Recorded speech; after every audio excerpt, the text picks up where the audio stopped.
can I help you? What is this thing?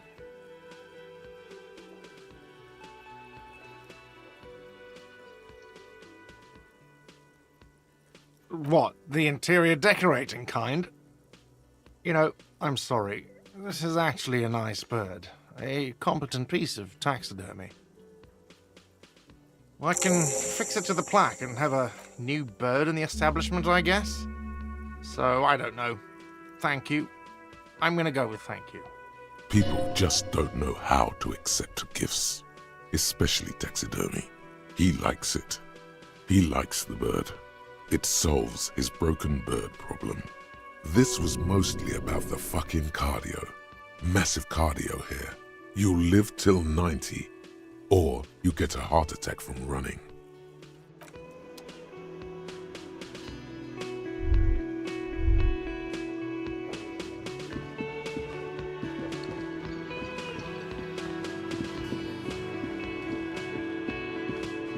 This industrial gas-powered stove has been used to prepare food for many hungry hostel guests. There are several pots and pans on hand.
Getting the corpse residue out of these boots is going to require patience, and also a huge pot full of boiling water, soap, and white vinegar. There is a variety of soaps and bleaches in the cabinet to the left of the stove. There is also a bottle of white vinegar in the cabinet next to the fridge. This is going to take the hard stuff too. Use as much as you can. It's bad with those boots. Don't be stingy now.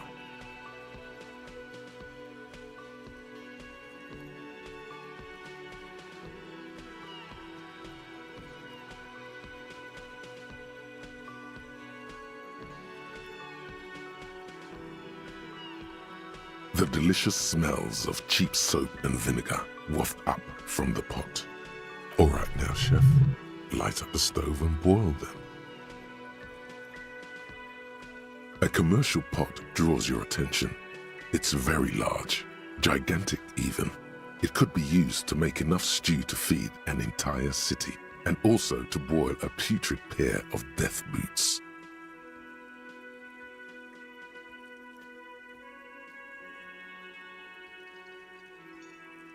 The strong smell of vinegar forces you to step away from the pot.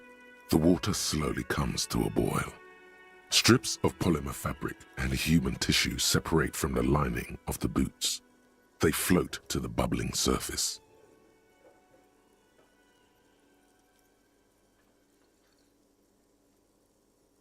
The boots look cleaner and cleaner. Those bits of human flesh are beginning to look cooked. You could just like beef stew. That's it, chef. The boots are as clean as they're going to get. Steam, dense with the smell of strange meat, disappears into the vent above a pair of real beauties. The boots are shiny, hot, and reek of vinegar. Just perfect.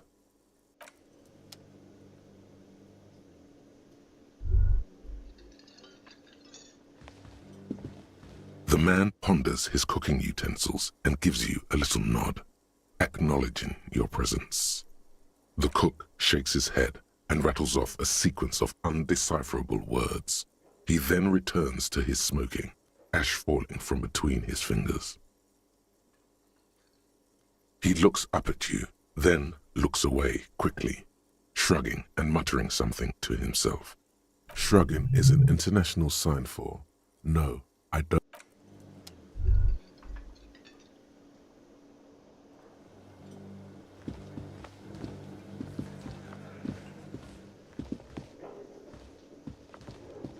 Oh, hello, dear. There you are again.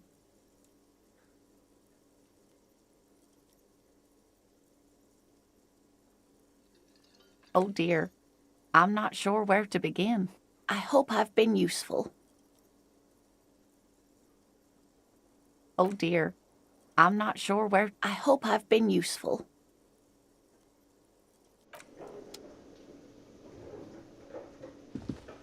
Hey, was there something you needed? Well, well, bringing him that new bird sure made a difference in his attitude.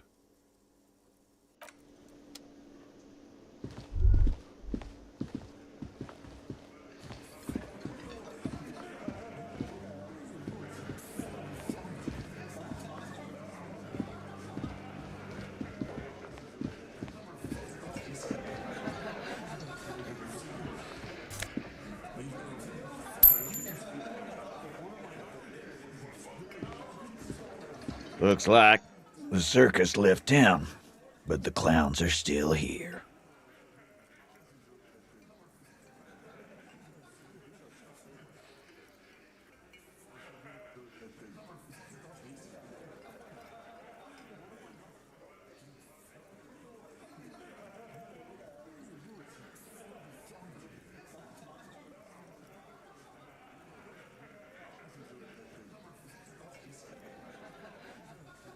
Again, just get the dead guy's autograph, since you're his biggest fan. Good one, Titus.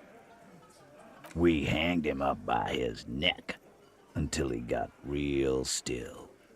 Wasn't that obvious, Copper? Didn't they teach you anything at the cop school, idiot? You're pretty sure you've had at least 2 years of cop school and many more of active service. Certainly enough to not put up with his back sass. Deliver a knockdown observation.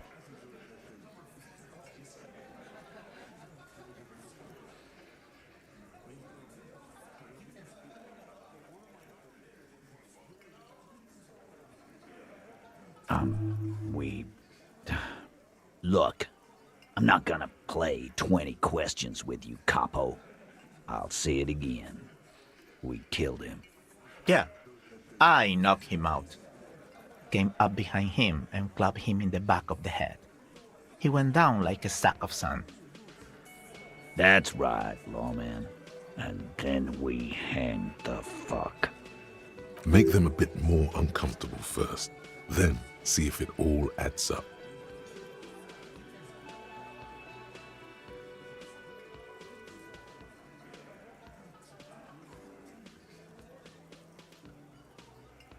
My fucking elbow, Copper.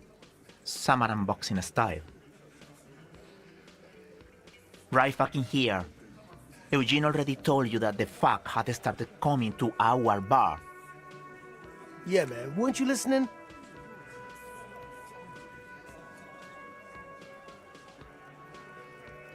Like what, Copper? Huh?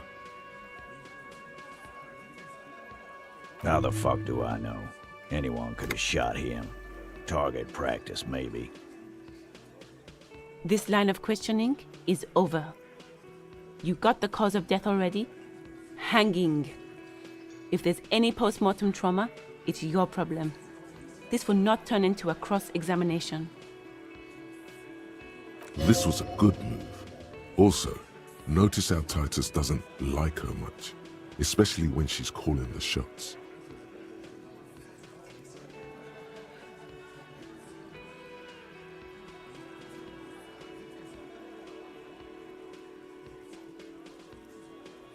We hanged him up by... Didn't they teach you? You're pretty sure you've had at least certainly enough to know.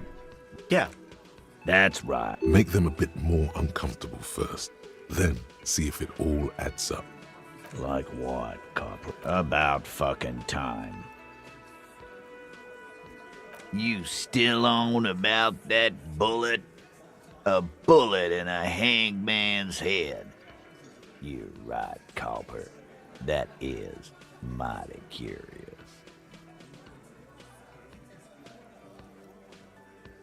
Well, there are so many bullets in the world, and so many heads. I guess it's only logical. At some point, one of them bullets had to end up in one of them heads. it's bound to happen again, you know? Just statistically speaking, of course.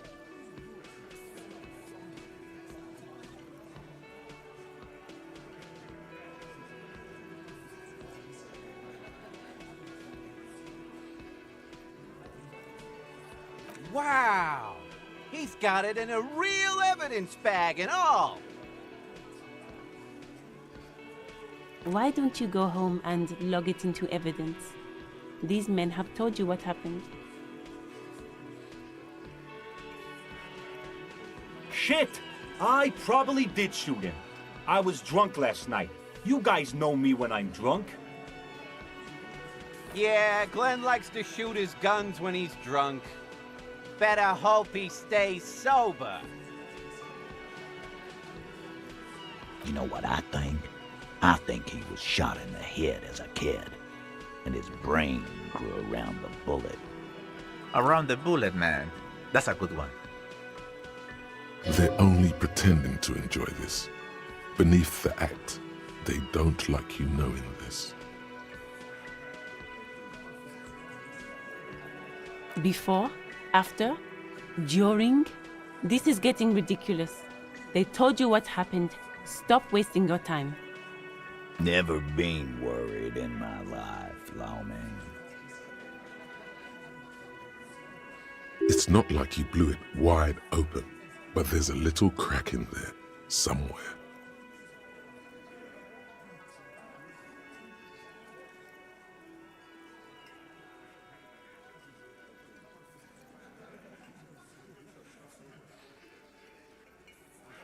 What are you talking about, madman? There's no eighth Hardy Boy. There's 7 of us and we're all here. Or what? You want to be the eighth Hardy Boy? We ain't hiring. Actually, boss, we've been talking and we think she could maybe... This person Glenn wants to hire, he really respects her.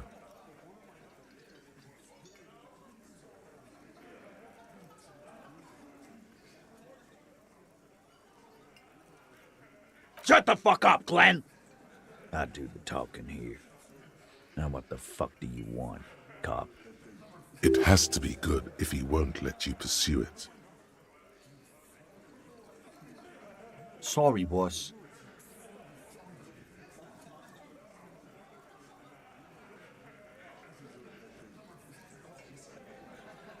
Oh, so you went and talked to my mommy, and now she's making me play with you. Is that it, Law? And what's gonna happen if we don't? You gonna go and tell on us?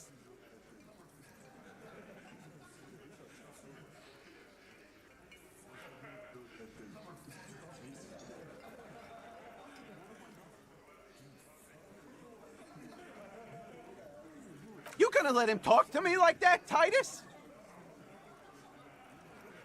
Let's see. Yeah, I guess I am, you big pussy. The old man sent word you'd be around again. That's the reason I'm being so forthcoming with you. Don't wear it out.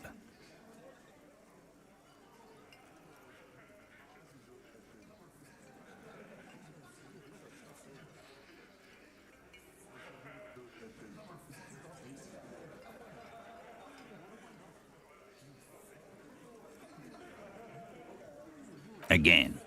Just get... Good one, Titus. We hanged him up by... Didn't they teach you? You're pretty sure you've had it. Certainly enough to not... Yeah. That's right. Make them a bit more uncomfortable first. Then see if it all adds up. Like what, cop? About fucking time.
The library card is folded into two and still slightly wet to the touch.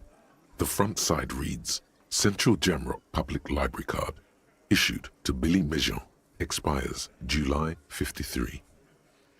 Billy is a unisex name. Could be the deceased or his family member. If lost, please return the card to the library. Dial 005 02 55211 or visit us at Moreau Street, 78, Jamrock. Business. You should first decide what to do with the corpse before taking any further actions. Talk to Kim about it. Whoever owns this card is an avid reader. You find a list of books written in blue pencil. Radio thriller. Stand a little less between me and the sun. The last one in the list is The Glinton Curve by M. Theobald. A library stamp indicates that the book has been returned. Most of these titles seem to be in the sci-fi genre. Some thrillers too.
The bullet is safely sealed away in a plastic bag bearing the RCM stamp. Kim has filled out the label on the bag with the item number, case number.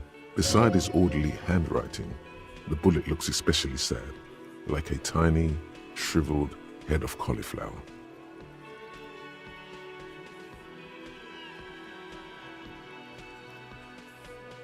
squashed bullet has some sharp edges where the jacket has split open.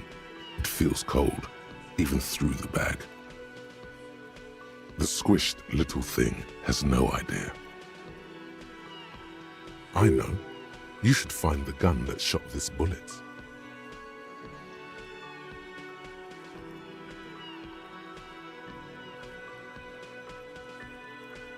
That sounds like something a police detective would do. First, you should learn all you can about this little guy. Then find the gun that shot it and the person that gun belongs to. He used it to kill your victim. Neato.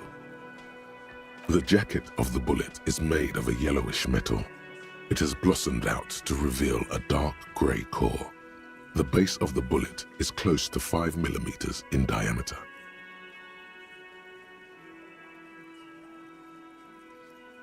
You can just about make out a few striations near the base of the bullet.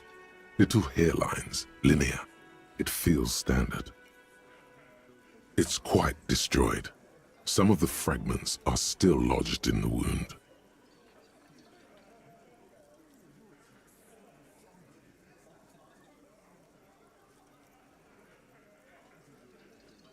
Far away, Lieutenant Kitsuragi is flipping through stations in his Kanema. He is not here examining the bullet with you. He should be. He would find this very intriguing.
You look down at the white ceramic sabatons hugging your arches and calves, surprised at how well they fit.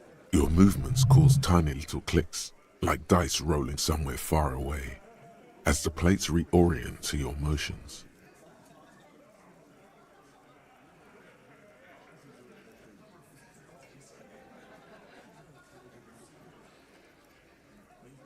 The hardened vitreous enamel, at once sleek and light, adds a glow to your cheeks and a spring to your step.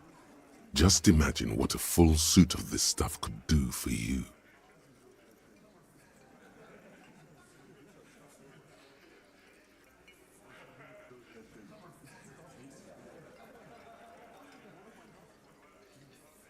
Two? Are you sure you're correct there? There was a helmet too. 3 pieces more like. It may be a while before you have all the pieces. In the meantime, you should analyze the armor, figure out its vulnerabilities. Remember, this is a highly specialized kinetic redistributor meant to stop bullets. Wear it, observe its properties, see if there's a weakness in the design. For the day you have to fight someone covered in the same material.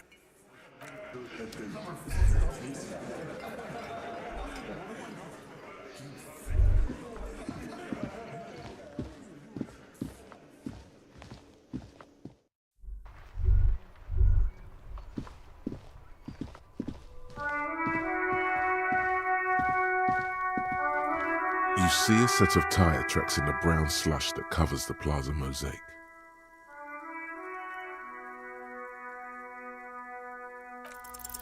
The tire tracks were left here by an unknown event that took place some days ago. It's a message. written in the language of burnt rubber.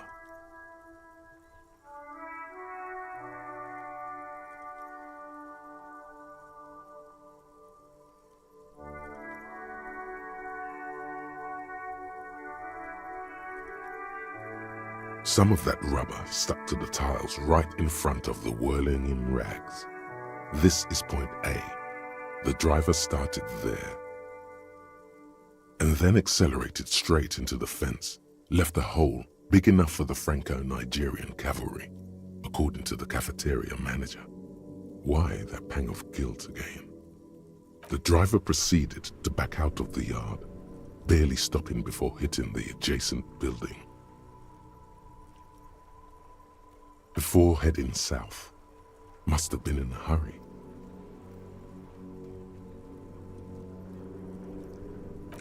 Yes, and ended up half sunken in the sea. You must have been drunk when you left off.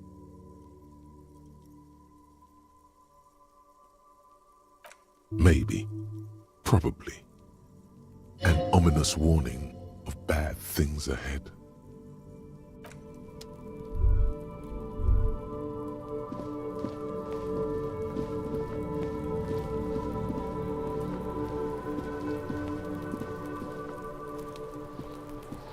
Kuno's like Kuno's dad? Kuno doesn't give a fuck about anything. Kuno doesn't fucking care.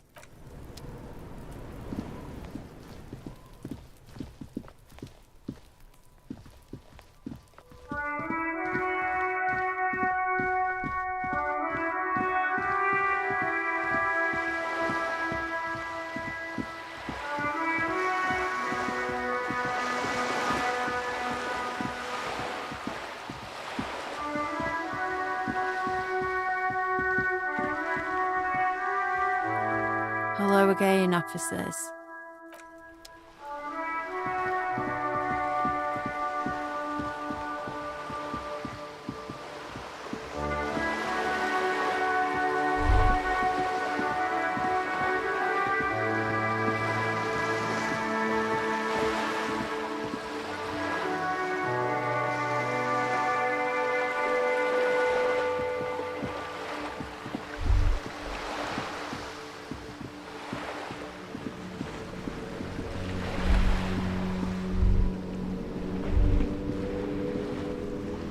There, working class drunk. You know what this means, right? Cracked it. All in a good day's work.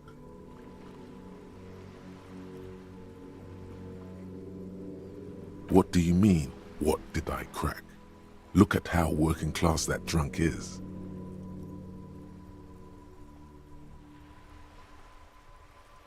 Yes. And you found him. Now go and tell the working class woman. Protect and serve, recruit. Didn't she repeatedly tell you her husband isn't missing her? But he is missing. You heard her, the worry in her voice.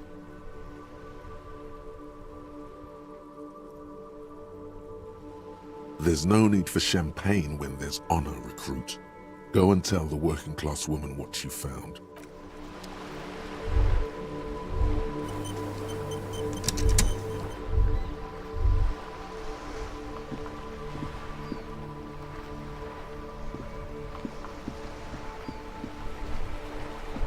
Officer, God damn it. Pull yourself together, René. What do you want? Yes, the Debardeurs Union pays me to stand vigil during the night. Not out of any political allegiance, mind you. I'm an old man. Don't sleep more than a few hours every night anyway, and money is tight. He feels like he has to justify himself for some reason.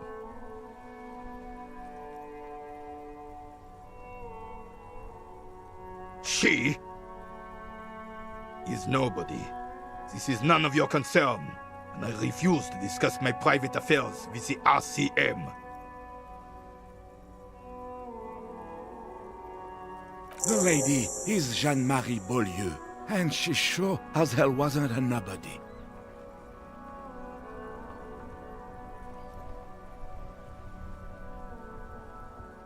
Yes, it does. Unfortunately, I wasn't working that night.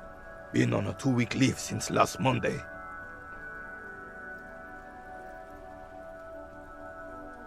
It's a private matter. Nothing to do with your investigation.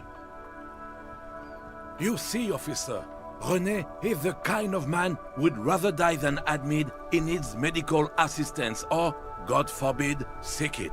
A real man's man is just gonna ride it out.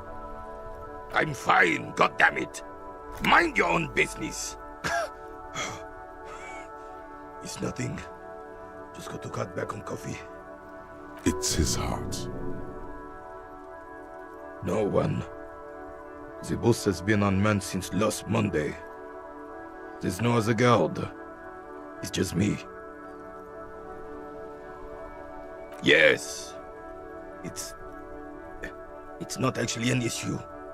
Look, officer, the container yard doesn't actually need a guardsman. Never had one before René. Monsieur Claire had that booth built specially for him. It's mostly decorative. The possibility of someone being in there is enough to discourage any ill-minded individuals.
Evrard created this job for René because he knows the Royal Carabinier's pension of honor and PTSD isn't something a man can live off.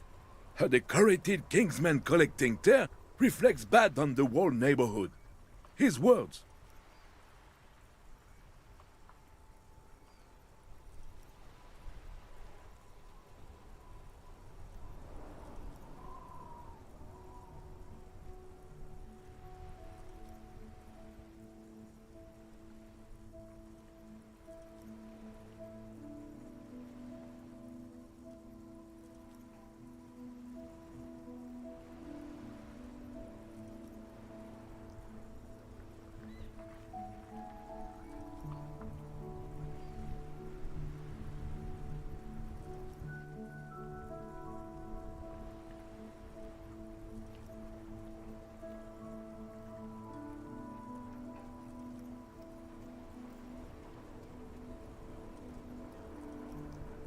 Yes, yes, yes.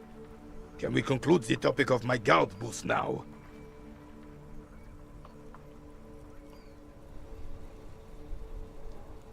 He is not going to become an entrepreneur. Yes, yes. Like I said, it would be up anyway, so might as well keep an eye out. It keeps my senses sharp.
You sit on the wind-worn wooden planks of the bench. Your feet ache.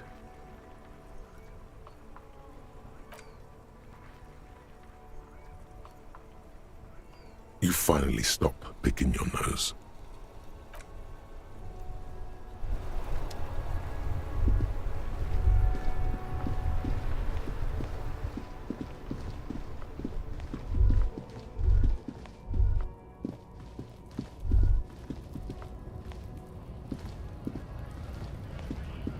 Looking for something? I don't know what you're talking about.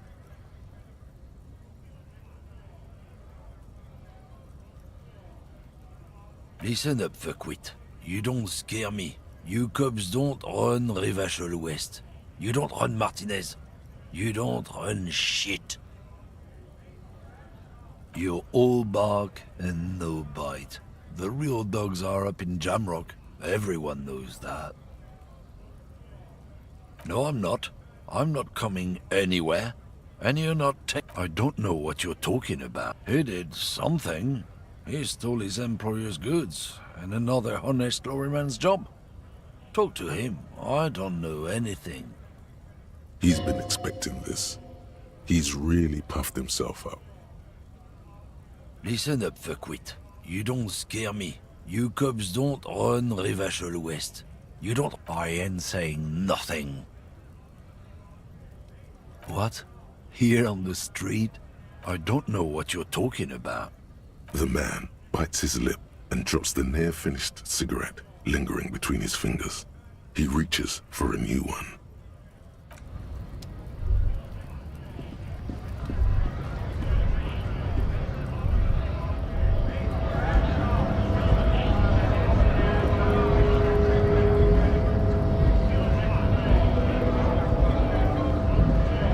Right to work!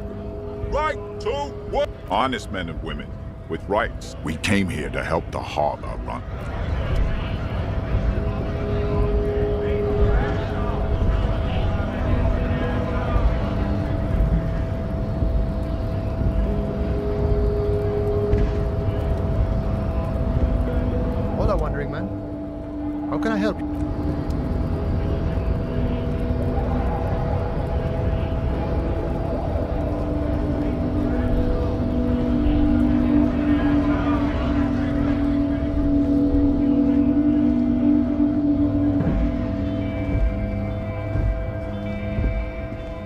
lorry stuck in the traffic jam.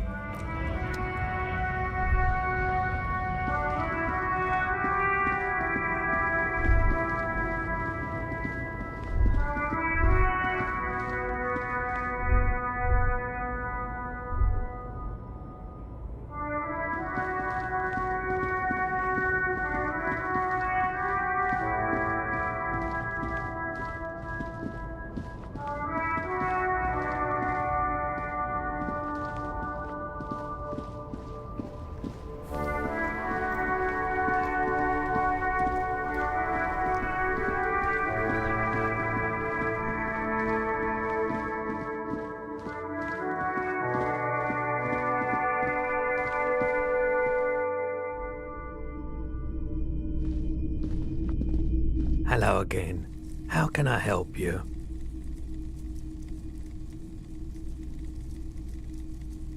I doubt it. The pawnbroker's gaze is already fixed on the dump.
Hey, tequila!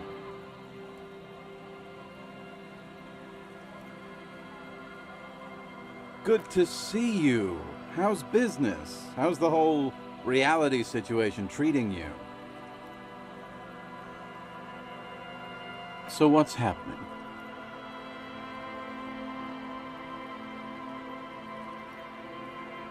Yeah, Tequila Sunset. How are the, high-concept, reality-based adventures proceeding? Good. These people know your true name. Looks like it has preceded you, Mr. Sunset. More on that later. I like this guy. You should too. He respects you by calling you your true name.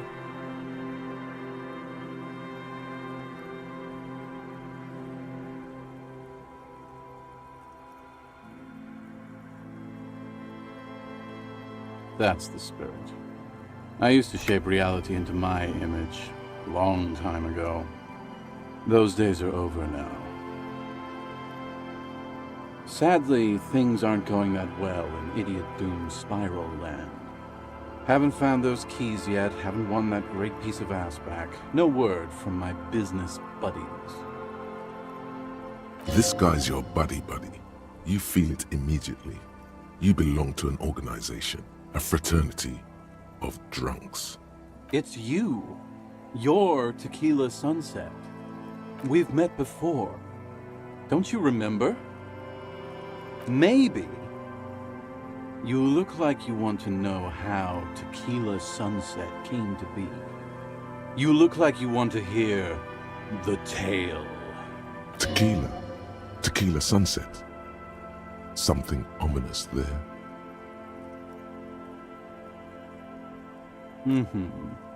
Let me take a sip to moisten up my chords. Tequila Sunset rolled into Martinez last Friday, and by Tequila Sunset, I mean you. The man, the myth. Hey, let's not jump ahead of ourselves. This is your story. Stop interrupting. You got here on Friday to solve a case, hoping to be the early bird who gets the worm. And by the worm, I mean the buzz. Because as far as I know, all you did was get piss drunk. Word on the street is you went around the local hostel telling people that you're a police officer, and that it would be really fucked up if you shot yourself in the head right in front of them. That's pretty high concept, if you ask me. Does that sound like something you'd do? Yeah, probably.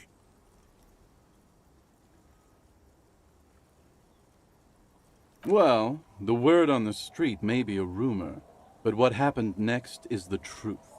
I was there to witness it, along with these bums here. It was a late Saturday night when we, the Union of Moribund Alcoholics, were getting our drink on. Nothing remarkable about this, we get our drink on 24/7. Makes everything warm and glowy. I trust you know the feeling. Oh, yes you do, Bratushka! The only thing better than that is putting the pedal to the metal after you kiss the tie. And off we go! One moment we hear the sound of a motor carriage revving up somewhere on the plaza, followed by a series of dings and bangs. Do you remember the sound of wood cracking? The billboard? Naturally, loud noises pique the interest of anybody owning a pair of ears.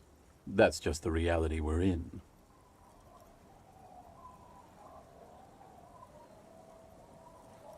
Anyway, there was a brief silence, a gasp of silence, if you will, followed by a real commotion.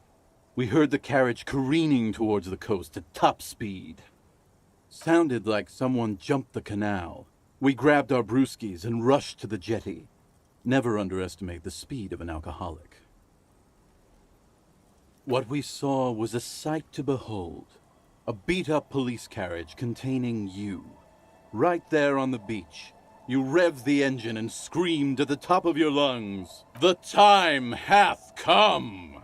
So, naturally, being the curious cat I am, I asked what time hath come. To which you replied, "The time hath come for Tequila Sunset, the end of all things!"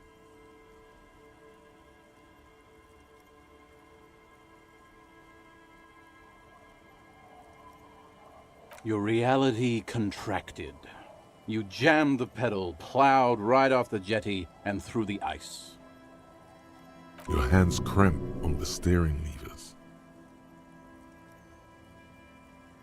We ran towards the ice, whilst you crawled your way out, miraculously unhurt, covered in seaweed and shit, like some kind of sea monster. When we finally got there, you were sitting on the beach crying. You said that your badge and uniform were in the car. It was too late to get in there, though. The carriage had sunk too deep. Recognizing a brother in need, We offered our condolences and invited you to party with us, which you naturally agreed to. What else was there to do? Thank you, brothers, for your helping hand. We asked about the whole Tequila Sunset thing, and you told us it was your name now and insisted that we all call you that from then on.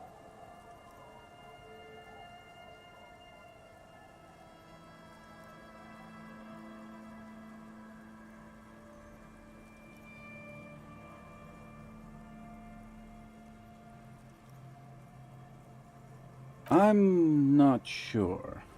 I think you were the event. Tequila Sunset. You know, as opposed to a Tequila Sunrise, which is long gone. No, that's just what your mother called you. Your real name is Tequila Sunset. Just embrace it, brother. Hours. It was an all-night drink-a-thon. Then, at some point, I think it was Sunday morning, you got belligerent and wanted to talk about Revacholian women.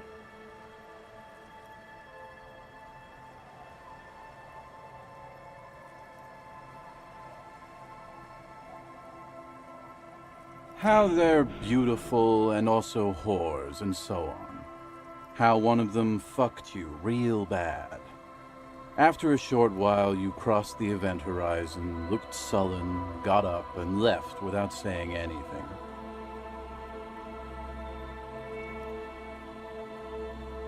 Trust me, Tequila, it happened. Just ask one of these other witnesses. I'm cool, Abigail. I'm cool. See?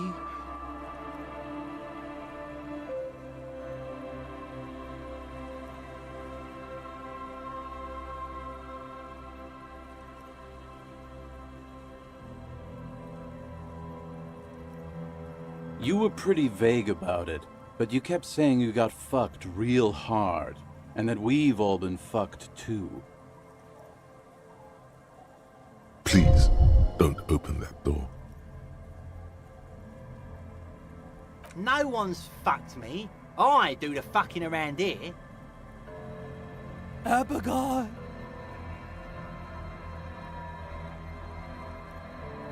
It seemed pretty painful, to be honest with you. If I had to guess, I'd say you're still working through some shit. Beside your gun and your badge, you said something about your hope or heart or something. To be honest, the details are a little hazy. In retrospect, I guess you lost your motor carriage too? That's a big one. You told us that they were a bunch of fucking losers whose main interest was cramping your style. It's more like you were cramping theirs. No specifics, though. It was more about you that night. You were the star of the show. Yeah, you said it was no biggie and that you'd solve it in no time. And that you didn't need anyone to do it. You're doing it solo now. Yeah, you said that it was okay that you crashed your carriage because the spectral hand of the market was guiding you. This was before you started talking about how the Pinkies were always trying to fuck you.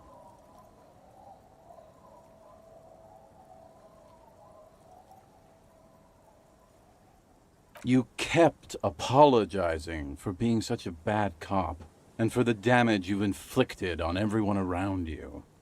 You also kept pausing to knock the heel of your hand against your temples, saying, "Stupid, stupid, stupid." It's a hard thing for a man to confront his past. That's why I avoid mine at all costs. We are saving the world. Please. Please don't go. Don't go. Okay, we're drinking. We're drinking alcohol. That's what we're doing. I tried to save the world once, a long time ago, with enterprise, creativity, and willpower. But that didn't work out. So now it's a pirate's life for me. Whoop-de-doo. So now I'm a fucking storyteller. Right. Why not? Better than a beach bum. It depends, really. Are you willing to help me out? The gleam in his eyes and the slouch in his posture is so incredibly familiar. Booze! Did you already forget our party? The thing I relayed to you earlier. So, have you got anything for good old idiot Doom Spiral? A bottle for a story. Seems fair to me.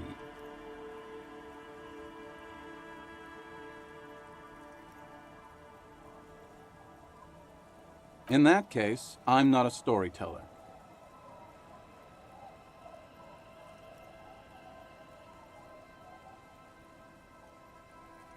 You too, Tequila Sunset. Good to see you, friend. Do I have deals set up for you, buddy boy? So what do you want? I've got smokes. They're cheap. Very cheap. I've got Pilsner. Great deal. You won't get a better deal on that piss. Spirits I can let go for 300 real. I also have speed. And by speed, I mean amphetamine. See? There it is, Bratushka! The spirit! Let's buy the spirit! 300 real is a lot, but this has to be done! It's our end game!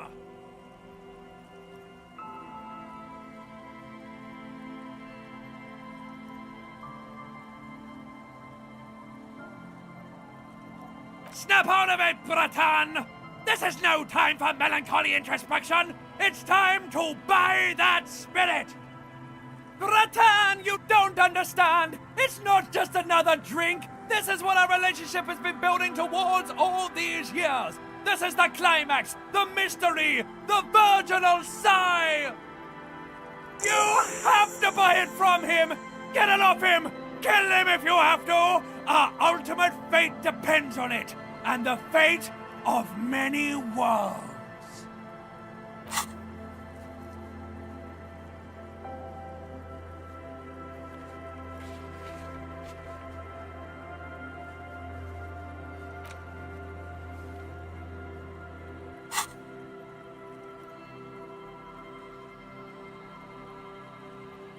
Hi, by amphetamine I mean speed. Sure did, buddy boy. That's why I said amphetamine. I mean speed. I mean amphetamine. I got both. Good, my man. Now what can I offer you?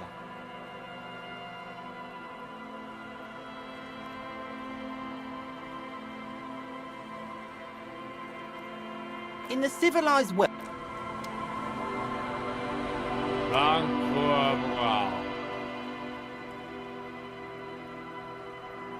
The noxious odor emanating from the drunken man is strong and familiar. Don't you call her? Yeah! Don't call Abigail! Abigail. Don't you fucking call Abigail. Abigail is his wife or girlfriend. Chances are she's gone. Calling her wouldn't make it any better or worse. Never thought you'd see such a thing in your life, but this guy's a little too drunk.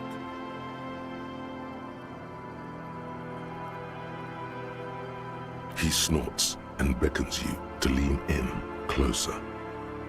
Don't call Abigail. Don't call Abigail. Don't call Abigail.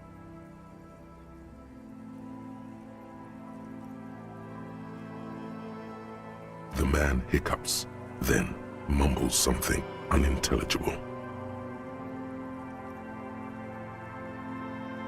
Don't you fucking call her! Hear me? Abigail? The drunk man starts coughing a really disgusting, hacking cough. Don't call.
A scattering of bullet holes is spread across the cracked wall, reaching from one corner to the other.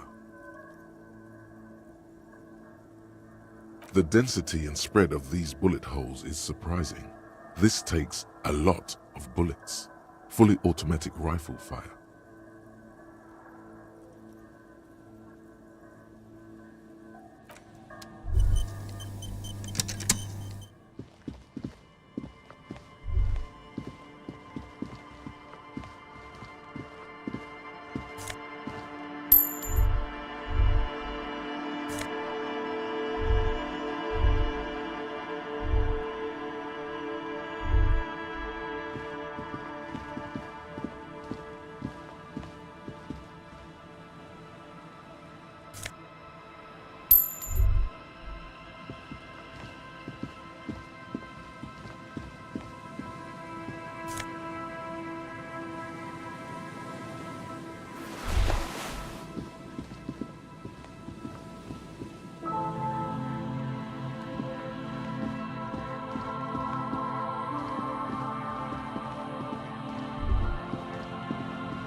Go. Nice and easy. No way out, little guys. Not. There's a cylinder on the ground in which the man is arranging some netting. It looks like some kind of trap. He notices you. Who's there? Oh, the police. Hello, officer. Is that the police?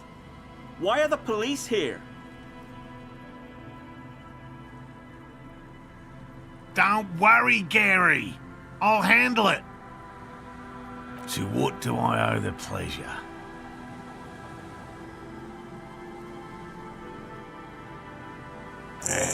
Of course. Thank you for passing along the message.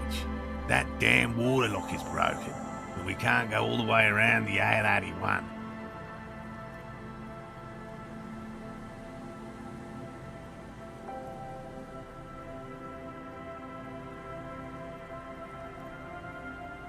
You broke the water lock with a motor carriage? There was a billboard in the canal. Not a vehicle. It said Samaran Butter.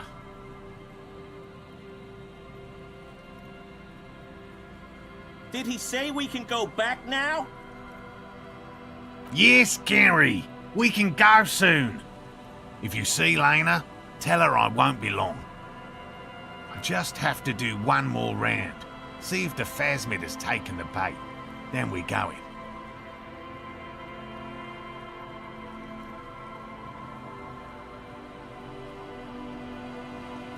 I've just always liked animals and puzzles.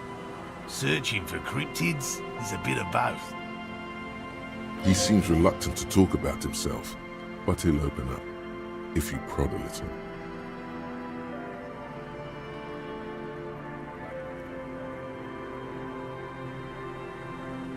No. Very few cryptids are ever discovered, and not for a lack of trying. To stay hidden is a cryptid's primary quality. It's even in the name, cryptid. Of the list of cryptids kept by the Cryptozoological Society of Chemnee, which is 4,082 items long, about 2,000 have been confirmed as hoaxes. 2 are categorised as confirmed discoveries. The rest are in differing stages of discovery, refutation, and data collection. Yes, the Chateau Quan forest pygmy, who turned out to be an extinct species of primate, and a cave salamander from Hugo Grad, who is, honestly, quite unremarkable. It's in a zoo somewhere. We cryptozoologists are brutally honest with ourselves, more so even than the public. With cryptids, most cryptids are hoaxes or they are never found.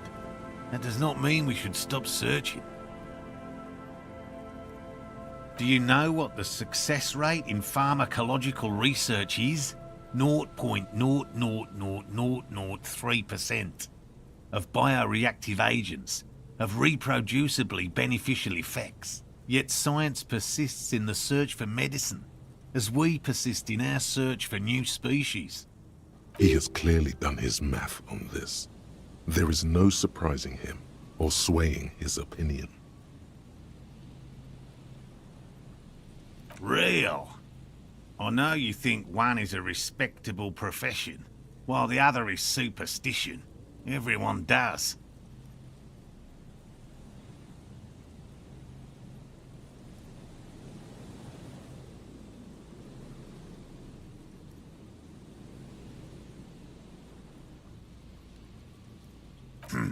My methods do not differ from other scientists. I simply draw upon a wider variety of evidence. And I have more hope that something truly surprising might happen. Your nerve endings tell you there is no such thing as a positive surprise. No, as I said, I have yet to catch a cryptid, although I have come close. Close enough to keep trying. It's not child's play, just because I have to traipse through the mud every so often. Everything from forgotten regional lore to newspaper accounts, like the one that brought us here, to look for the phasmid. I keep a very open mind. He's interested in things that people believe that scientists don't.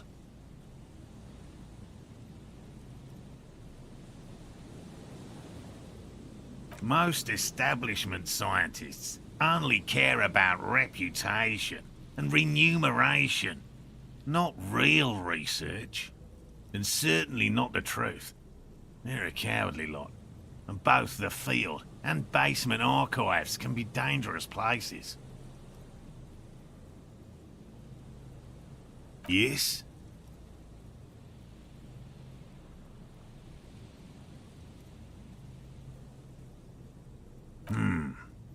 Well, first of all, it's damn difficult to find, which is why we've been knee-deep in the reeds laying traps for it.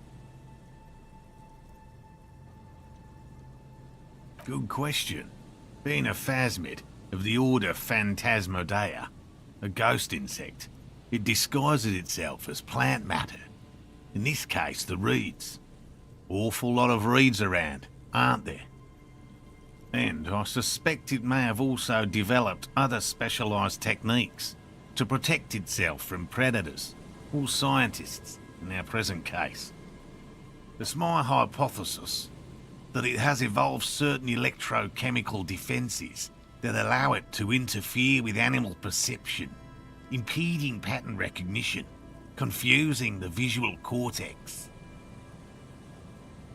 But I cannot describe how these defences work, much less how they evolved, without studying a live specimen. Yes, it makes perfect sense. You're beginning to suspect there's something paranatural about this phasmid. I'm expecting it to be quite giant. One known species of phasmid, called the Megaphasmodea zoensis, is about the size of a grown man's forearm. So,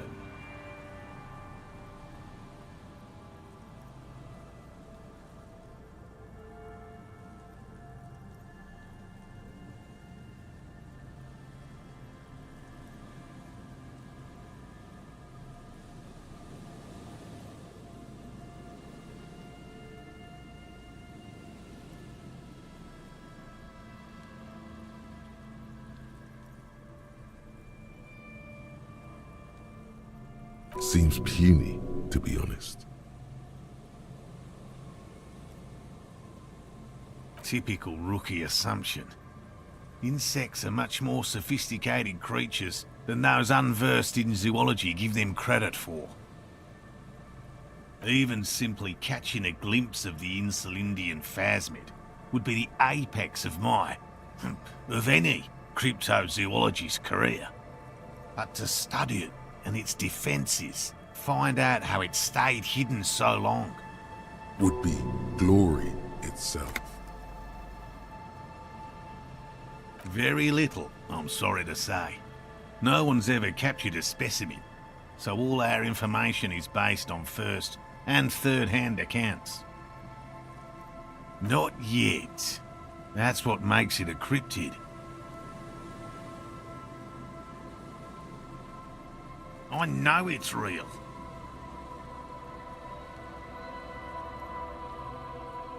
By which I mean, I've heard enough first-hand accounts to believe quite firmly that the Insulindian phasmid is more than mere superstition. Yes, the most recent sighting was by a couple of teenagers along the coast here. That's what brought us to Martinez specifically. It's the first credible sighting in several decades. Admittedly, it's an unusual location for this species, but with all the sewage runoff upstream, it probably doesn't matter much anymore.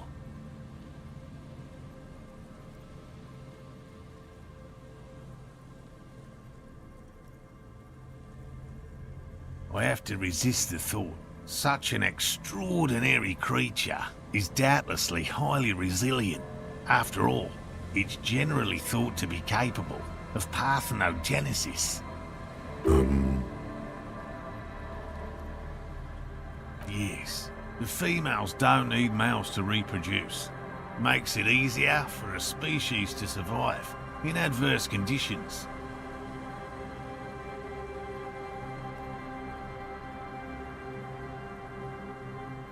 Nature does not concern herself with ethical propositions.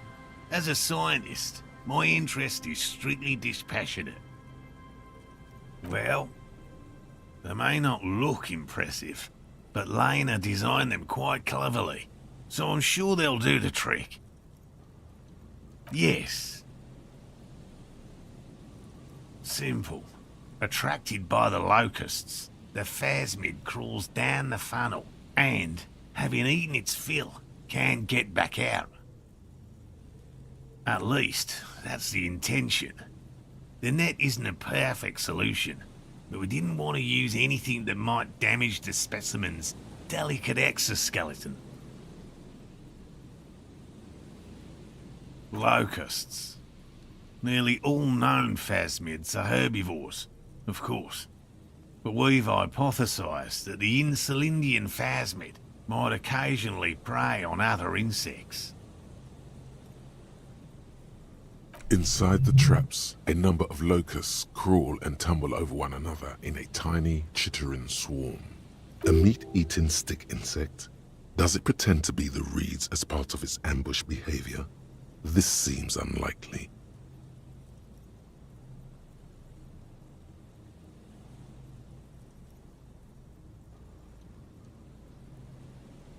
Thank you for your opinion. We have also included plant material in the traps to satiate your skepticism. Not a big fan of skepticism, this one. They'll work, I assure you. The predatory hypothesis, using locusts as bait, accounts for the failure of previous efforts by other teams, which use plants. We have given this some thought. The traps do seem to be deftly and thoughtfully constructed.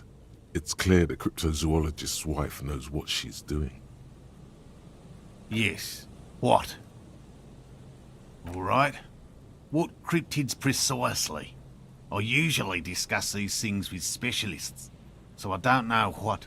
We would have to discuss, he wants to say, but decides against it.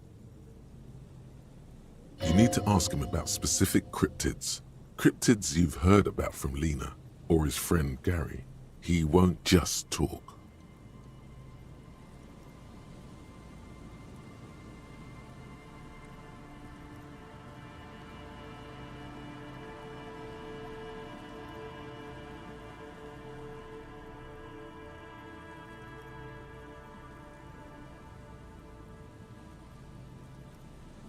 A willow person.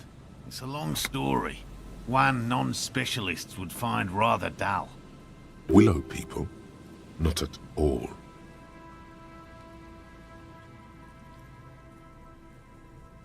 They're not people, really. Some argue they aren't really animals, as they seem to have evolved directly from trees. They're very, very thin, almost flat in fact, and can camouflage themselves easily, wrapping themselves around trees and blending in with the tree bark. In that way, they're not too dissimilar from the phasmid we're looking for here.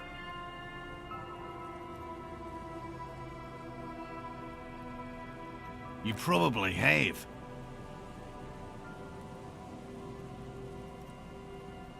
Gary and I painted an entire grove's worth of trees in slow-drying paints. It was a bright lavender colour. I was hoping one of the willow people would get paint on it and not be able to camouflage itself. After waiting in hiding for hours, I saw a figure slip from one of the trees, a lavender shadow dashing through the grove. I chased it with a net. Not very elegant. You can't be elegant in the field. And, well, it was faster than me. I know it sounds like we were snacking on funny mushrooms, but I did see motion and colour. Mine is not a confirmed sighting of a cryptid, however. Much goes into verifying these things, and my account comes short of a few standards. I see you've been talking about cryptids with Lena. The kind green ape is one of her favourites. A warm wave passes him. Of course, the kind green ape is her favourite, he thinks. We travelled to South Safra to look for it once. Gary and I got stuck in a rainstorm though, and had to spend most of our time there in a little village. The search was fabulously unsuccessful, but the people were very nice. I'm glad they didn't understand what Gary was saying about them. What? South Safra? They're just on a different rung of the ladder, Morale. I had no problem with them. Really? You kept complaining about how dirty everything is. We digress.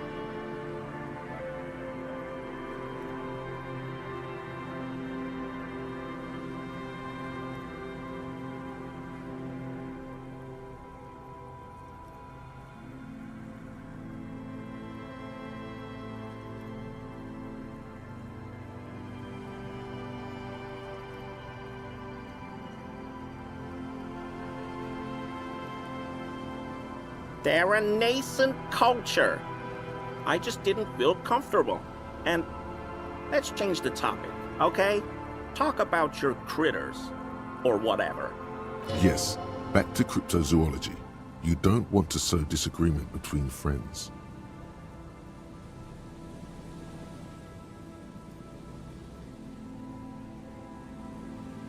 Formerly the most dangerous, yes. But do you know the most dangerous living cryptid? He doesn't want to make it feel like you knowing it is some big deal. Believe me, you won't guess it. You either know or you don't.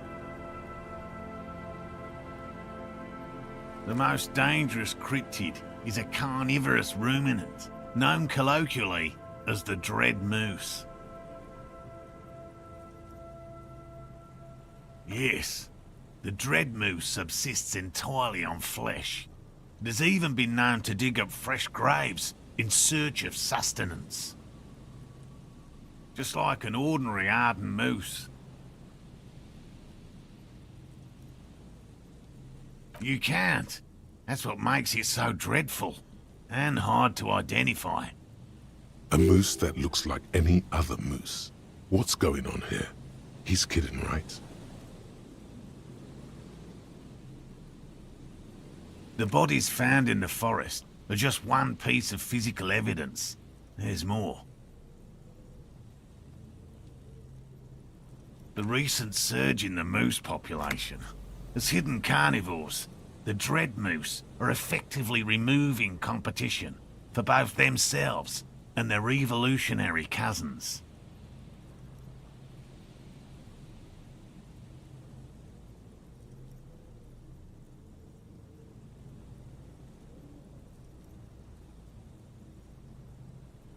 Moose are already being hunted for sport. Can you imagine what would happen if they came to be viewed as predators? The carnivorous moose are a very young species, the result of a genetic mutation that fared well in the process of natural selection.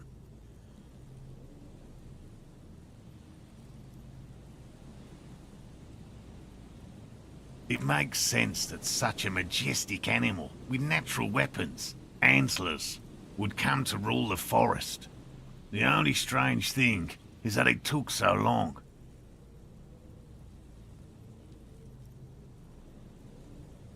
One slaughterhouse at the outskirts of the woods in Vasa reported that its staff kept seeing moose in the distance. The moose would just stare at the building, as though they were waiting for something, its eyes bloodshot and full of cruelty. But that's not all. Some of the slaughterhouse apprentices went hiking by a nearby creek and saw a moose nibbling on an unidentified carcass. This isn't something unique. Various species of deer have been known to scavenge when plant food is scarce. Anyway, there is more than enough evidence to justify a thorough search for the dread moose. Let's close the subject, before it turns into an argument.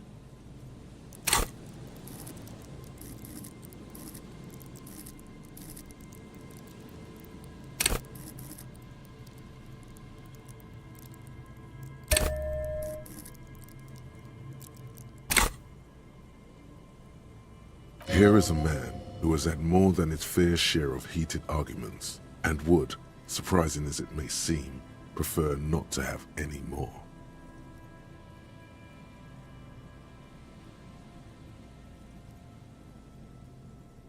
That's impressive, I guess.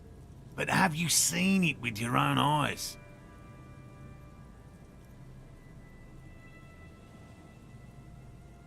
I haven't had a chance to travel to Coco Nor.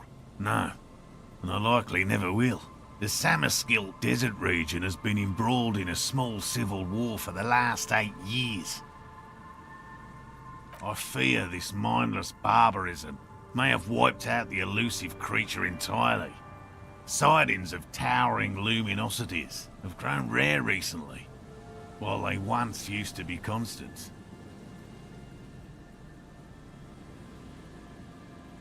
Yes, sightings of mirages are constant. A mirage is a constant phenomenon that people have no time to report when a war is going on. It remains unclear what this has got to do with you seeing it, as he was inquiring before. He was just being defensive.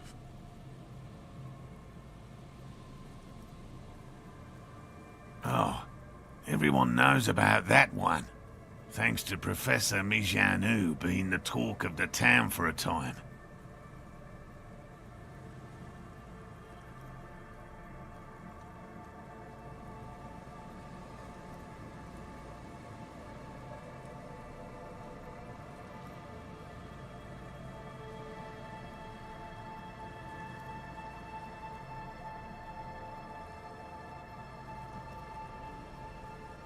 A bit of jealousy there. He'd want that glory, truth be told, even if he'd have to inject himself with bacteria to get it.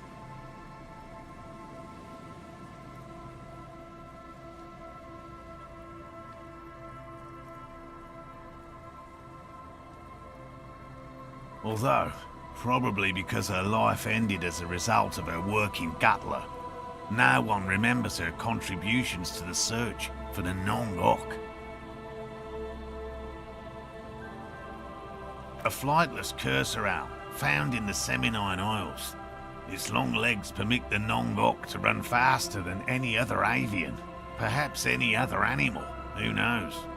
When it's not hunting its prey in this manner, the Ok hangs from tree branches, like a bat, waiting to dive on hapless prey below on the jungle floor.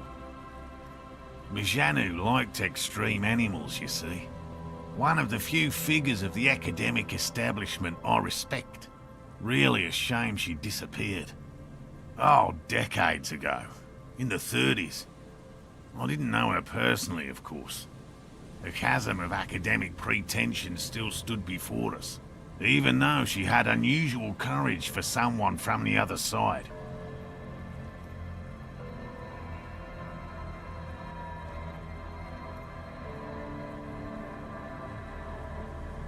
No offense, officer, but I'm not much of a pedagogue.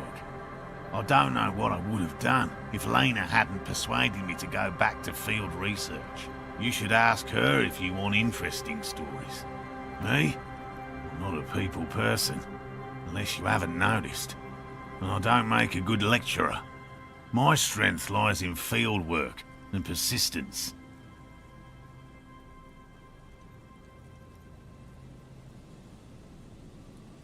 By all means. By woman, you mean my wife, I assume?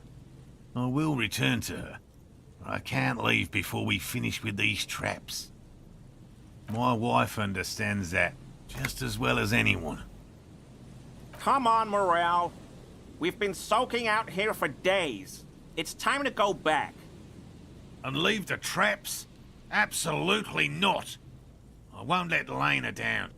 Come on, she wants us back. I'm soaked up to my nuts over here. We'll both catch reed crabs if we don't dry out soon.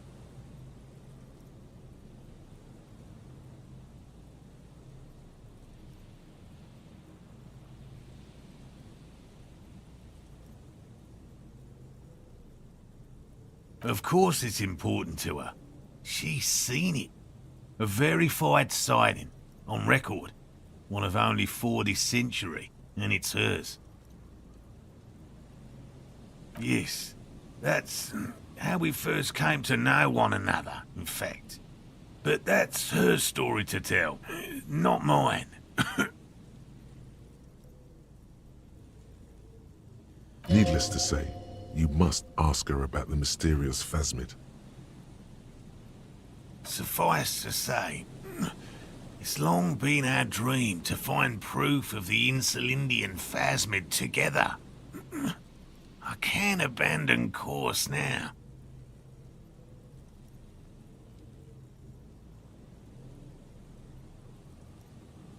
No. The traps need to be monitored on a regular schedule. What would we do if the phasmid were to starve while we were sipping tea at the hostel? He's dead set on this. I could go for some trap setting. I didn't expect you to take such an interest in our work here, officer.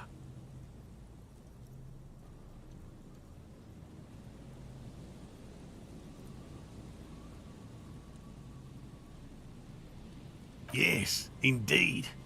Both require a great deal of research, attention to detail, and, above all, persistence.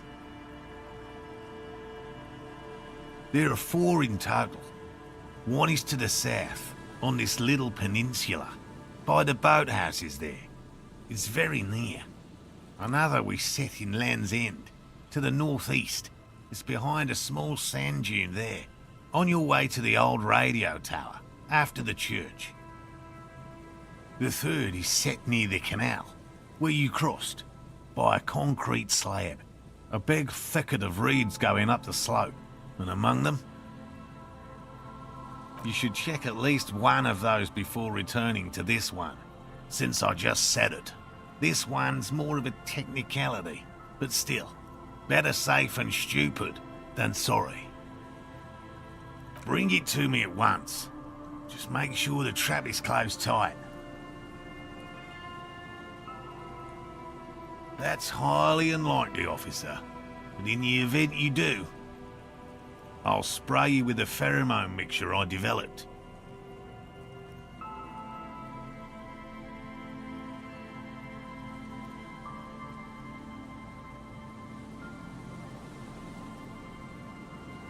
It's made of musk and research chemicals.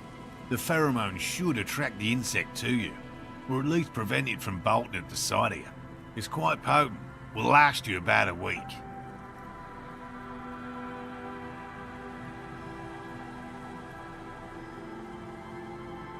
Wise choice. This is the smell of dying reeds, of longing crumbling into the water. Thank you for your help. Gary and I will start breaking down camp.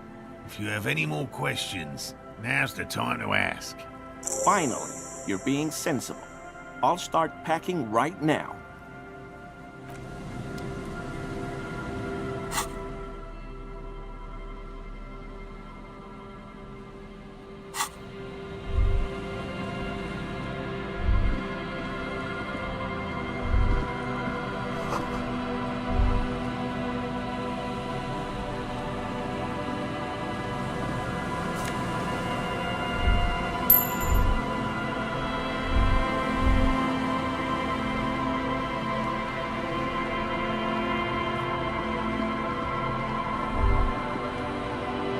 That patch of reeds over there, it's a great place to hide something.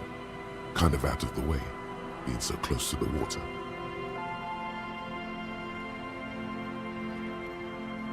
You don't have a reason to. Yet. Nothing. Just a hunch. The hunch passes, leaving you there, by the old boy bobbing in the water. Time to go.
A shaggy-looking girl in her late teens or early 20s kneels on the ice with an electronic contraption in her hand.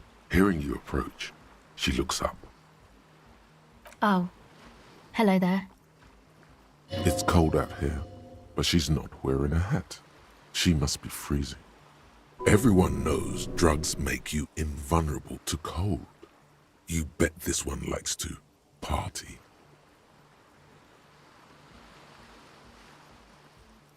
Huh? Maybe she didn't hear you. A little louder. So should you. You don't have to do anything.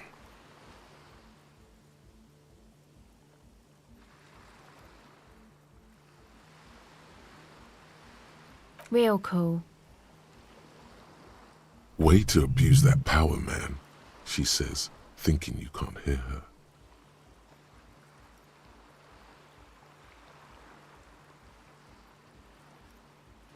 Like what? A cell. Her hair is dyed blonde, with dark roots showing. There's a coarseness to her features, some masculinity below that timidness. Why?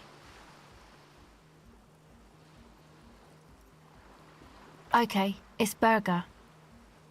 A very common name. You have little reason to doubt that's her real name. But she's not all that surprised by this cop show questioning, is she?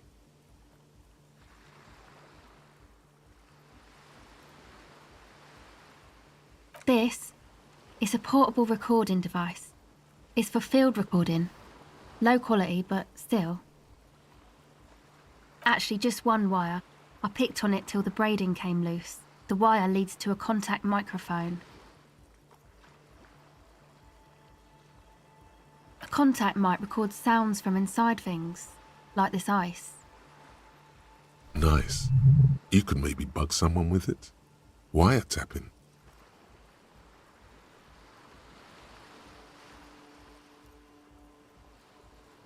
The mic?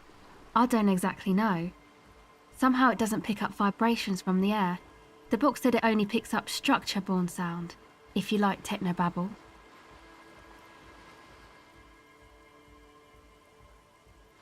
Same place I got the recorder from, the Palaceum. Oh man, you haven't been to the Palaceum? It's the coolest place in this whole drug-addled shithole. It's a music club and a synthesizer workshop on Boogie Street in Jamrock. Musicians live there, like real musicians. I once saw Arno van Eyck. Thinking about it really cheers her up. It's a long way from here, though.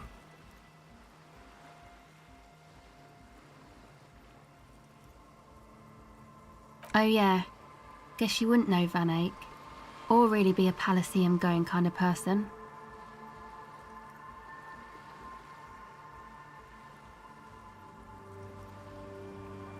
I don't know what that means. I don't know what that means either.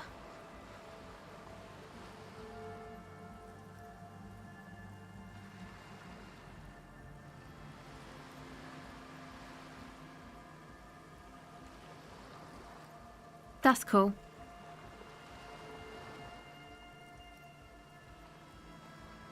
Sure. Okay. Recording, I guess. I think I'm recording cracks in the ice, but there's no way to tell. Not without headphones. I think I just recorded your footsteps too. Not sure how that will sound.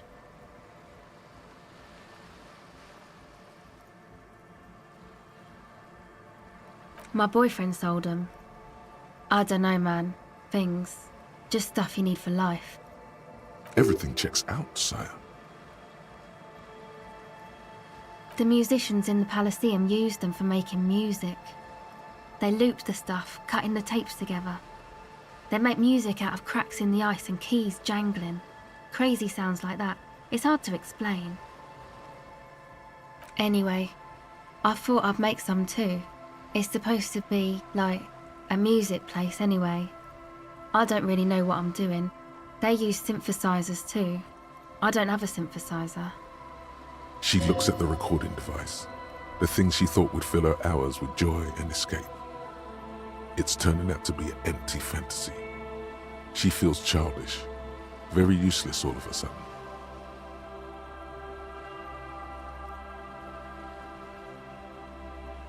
No, man, fuck that. I'm sorry I said that. I'm sorry about the fuck. She's shivering a bit.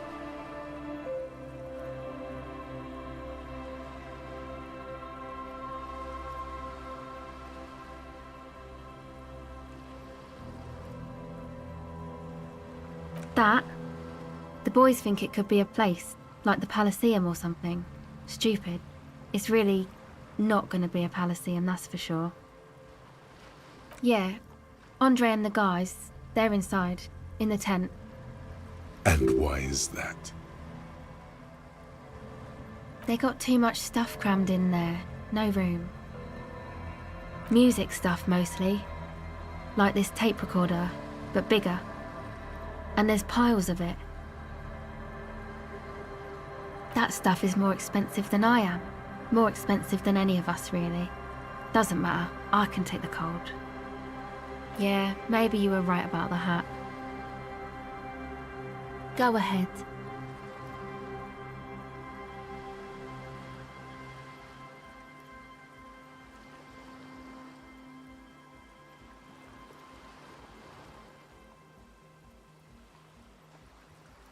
It's supposed to become like a club for anodic dance music, like that new style of synthesizer stuff they play at the Palaceum.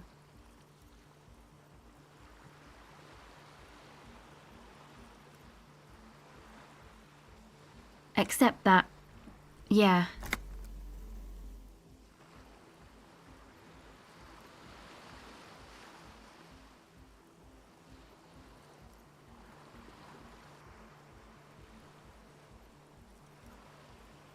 The floorboards are twisting, and the shooting beams are slowly cracking, like bones. Far east of the Golden Delta, beyond the industrial port, there is a black patch of unlit coast with the smallest creatures on the ice. There will never be a club for anodic music here. Not in a million years.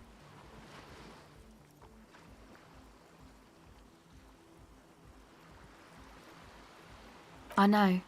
It's not my idea. Andre and the boys found the place. It was supposed to be deserted, but now they can't even take it. Hey, you're a cop.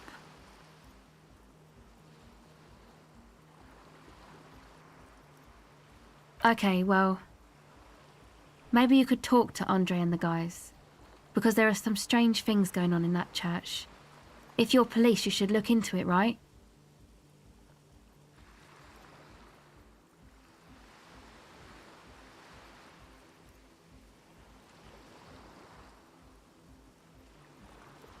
They're inside that thing there. Would be cool if you did. Was there something else? You know, anodic, cathodic, music that's made with electronic instruments.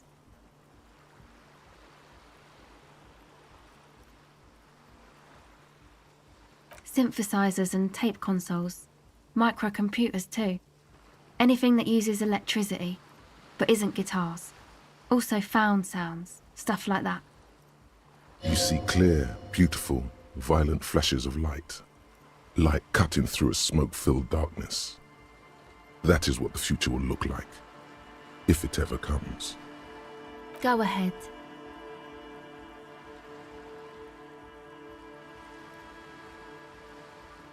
Well, it's just questioning, right? You're just questioning me. It's what cops do. Once or twice, yeah. I'm sorry I haven't had the Revachol experience they get east of the river. Rich people. Rich people are east of the river.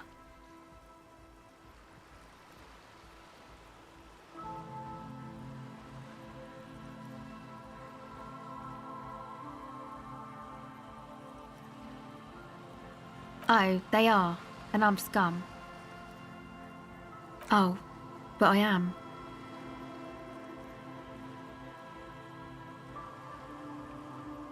The usual. I had a shitty run as a teenager.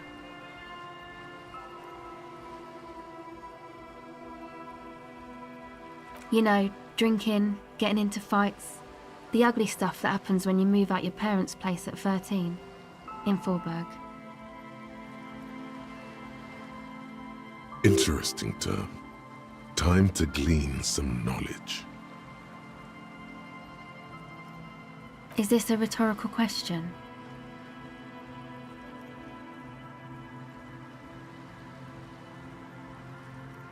Okay. It's a huge ghetto just south of Jamrock.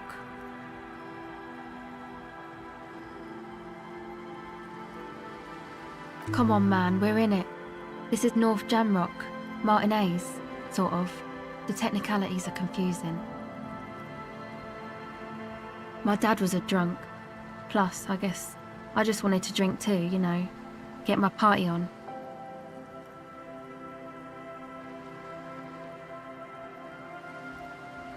She nods very cautiously.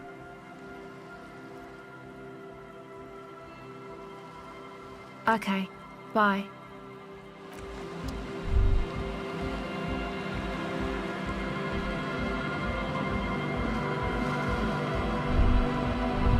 The tent is just tarpaulin fabric covering a pile of stuff. The flap is open. Inside, 3 young men are listening to some new form of music. It's like nothing you've ever heard. One of them looks at you. Come on! Get in and close the flap behind you. The warm stuff's getting out. It's safe to assume this is their leader, or at least he thinks he is.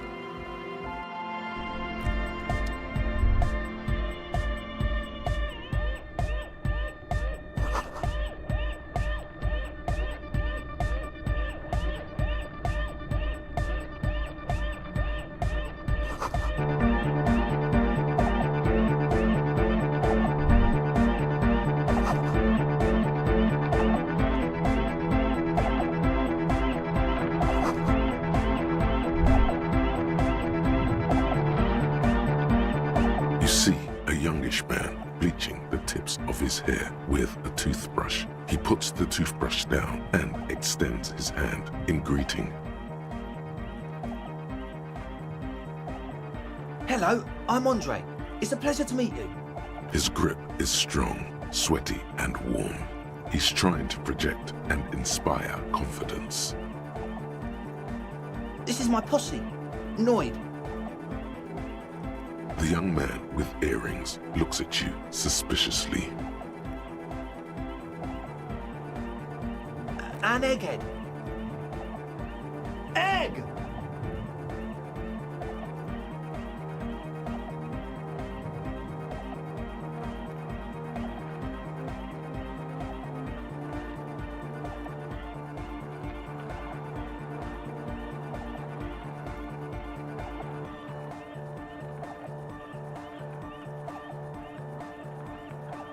Together with a Settle Burger, who's out there right now, doing some seriously progressive sonic experimentation, we like to think of ourselves as music venue organisers. We have many in the pipeline, officer. You see, we've been all over Jamrock North, prospecting for real estate to establish a new venue in. Also for talent. Yeah, thank you, Egghead. And while there is no shortage of raw, unfettered talent spinning tapes in Jamrock, we've had rotten luck with the real estate part. Place is a shithole. I apologise for my friend Noid's potty mouth. I realise this is not how you speak to a police officer. He has authority issues.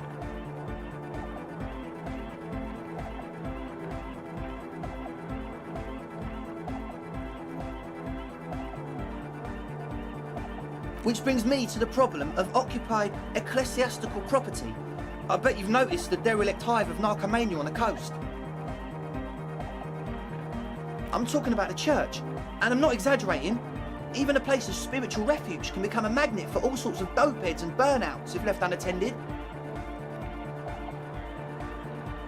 Dopeheads! Burnouts! Well, I'm sad to say, that's exactly what happened. Sad because we were just about to put Martinez on the map with one of the maddest dance clubs in Jamrock. Nah, strike that, in Reversholt. Strike that! The world! And sadder yet, because the dopeheads and burnouts holed up in there are the worst kind.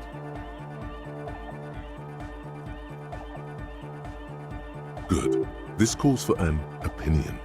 You're an expert in those.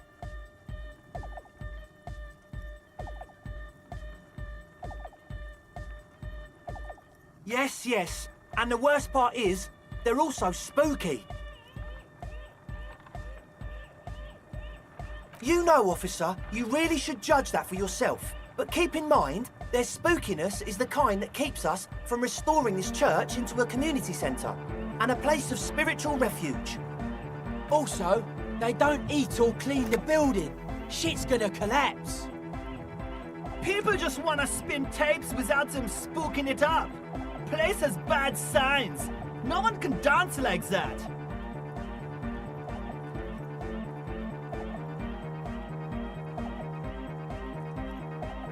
Thank you, Egghead. So you're gonna look into it, right? It should be a police matter. Getting them out. Whatever spooky stuff they're doing, I'm sure it's not what the Ecclesiastes meant their property for.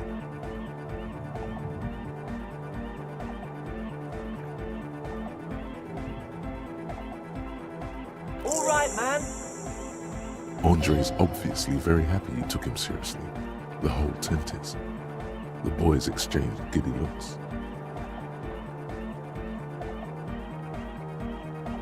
I asked Noid to install a measure against more drifters wandering in. A padlock. It's a temporary fix. Just something to contain the situation. I had to do it in an hurry. Not my best work, but it should hold for a while. Of course. Noid, give the officer the key. All right.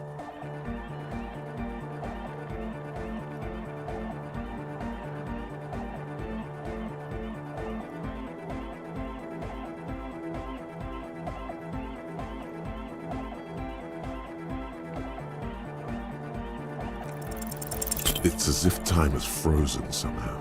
You think you can sense the key moving in the air. Yeah, this is going to be way cool. Blam! Straight in the eye. Straight in the old eye orb. In the looking ball. A stabbing pain. Tears stream uncontrollably from your right eye. Man, I'm super sorry. That was totally my bad. I got overexcited. Threw him too hard. I'm sorry. He looks like he's genuinely sorry. He didn't throw them better.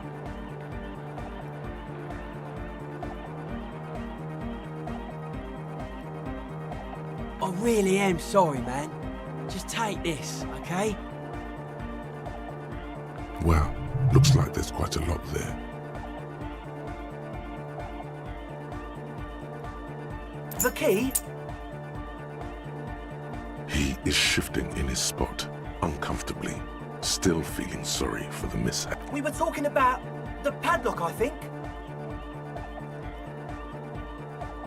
Not long, like a week maybe?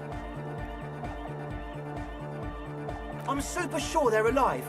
I mean, come on.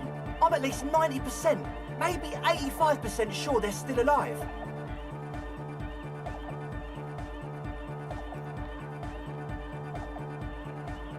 Okay, I'm sorry. I'm sorry too. I guess it wasn't very hardcore of us to just lock them in like that. Me too. I shouldn't have that kind of power over another person. I'm not the one with the violence monopoly here. You are. I'm glad that key is out of my hands now. Sure, man. Tell us what you want to know. Let's do it. Truth is, I don't really know. None of us do. I don't even know how many there are. All we've seen are glimpses. Well, there's also the machinery. This machinery is of the deeply mystical variety. When I first scouted the place, back in February, it was abandoned, empty. Took some time getting the crew together. So about 2 weeks ago, we came here hoping to set the stuff up. Suddenly, there are all these strange machines lying around in there. One of them has wires running into bowls of water. Wires into water. Never seen anything like it.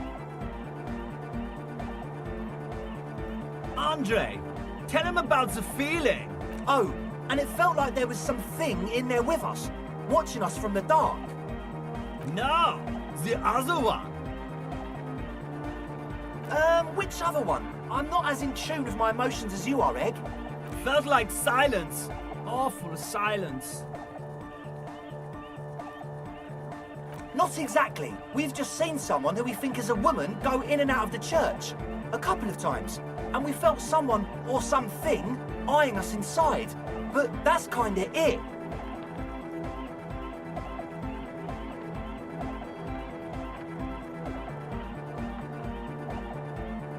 Like, you aren't alone, you know? It wasn't quite human, if you know what I mean. It was this dark shape climbing upside down along the ceiling, like some kind of crab man. Yeah, you know, the way it was climbing up and around the ceiling, like a crab. It was stalking a cell, exhibiting ambush behaviour.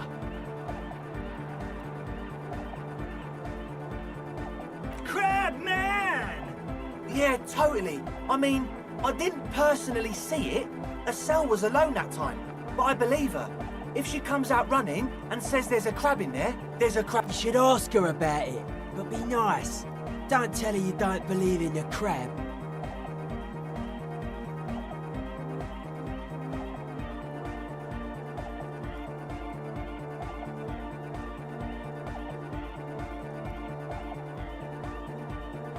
There probably is no crab man. Don't let them draw you in with this nonsense.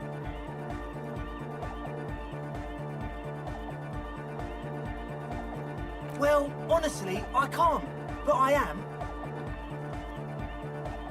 Why not? Let's go with that. I'm 70% sure they're substance users. Don't let the technology fool you.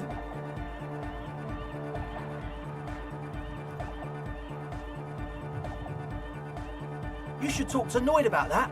I just got a distinct burnout and dopehead sign from them. Probably jacked up to some snuff station too. Probably, very likely. With a small surge of PEA, alertness fills you, as if to say, this is a dark corner. Look behind it.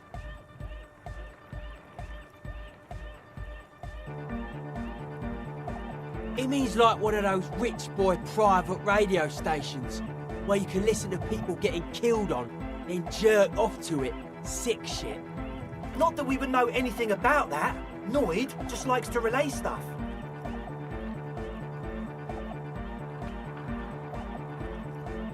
We're getting derailed here. In short, you can tell to Noid about the machines. He'll tell you more. Sure. What?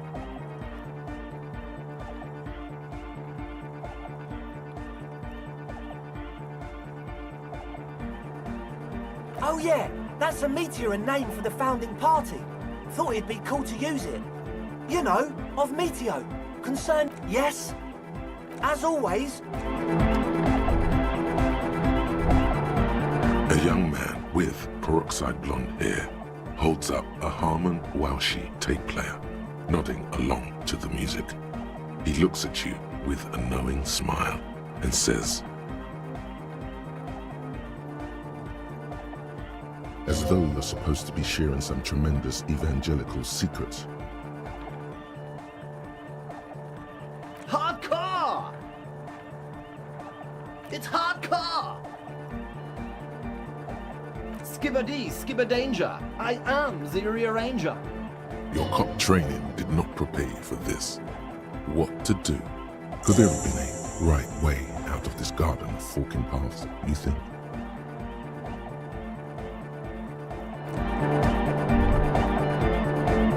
So you had a talk with Andre, and now you want to discuss things with Noid. Good.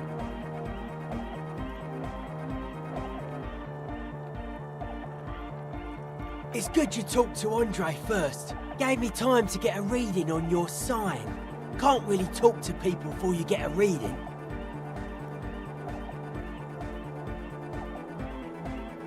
Weird stuff. Specialised. There was a data processor and some sort of long-wave machinery. Wires going into water. Gives off a spy sign. Or some fucked-up Samaran science sign. You know, the kind that goes head first into the supernatural. Nothing's wrong with it. You should definitely be researched. You can still do sick shit with it, though. The sickest. That's perhaps why it should be researched. Most of it doesn't exist. But there's also stuff that isn't allowed to exist, because the moralists think it's too dangerous for the plebs.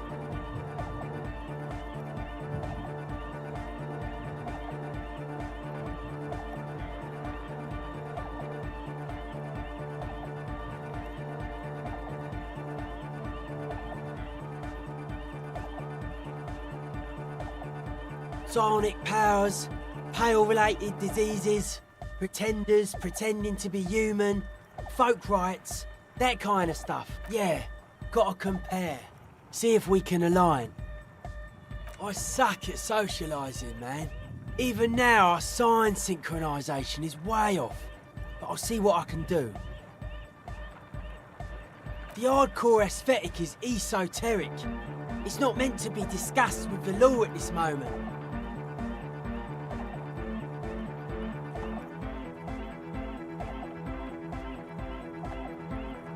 It's not easy to reach a harmonic resonance of signs without some adjustment. Yes, further sign matching would do good for us. One way to achieve this would be by getting us into the church.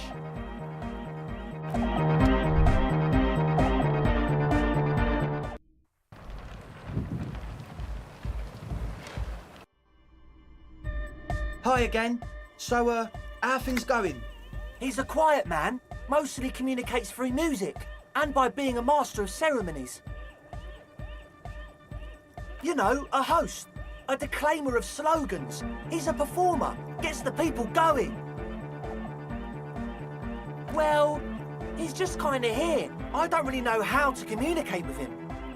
Yeah, sometimes, when I stumble and find my way into his centre, you have to hear a lot of hardcore to the mega first though. The man smiles mysteriously, choosing to let the beat speak for itself. I get it. He's a puzzle.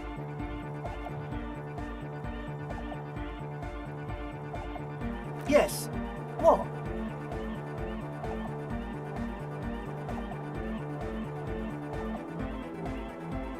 Yeah. Good to have, bitch to carry.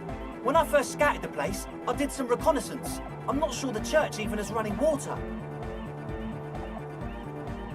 Oh. It's the one they sell at the fuel station.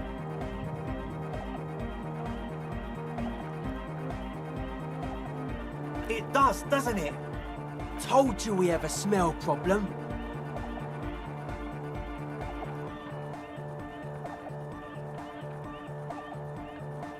He sniffs the air, then shrugs.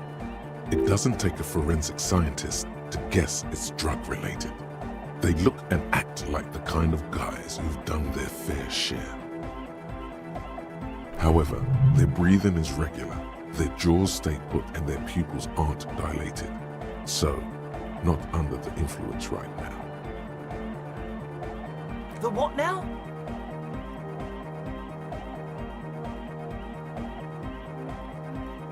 Oh, the old Ultra. I have a major sinus infection, stuffy nose. We all do. Shit's all blasted up. Winter, can't even breathe. Yes, that's all Nosefed's doing. Without the Noser, I'd be drowning in shit right now. Nosefed is the shit. Yes. What? He nods enthusiastically, no doubt a little relieved.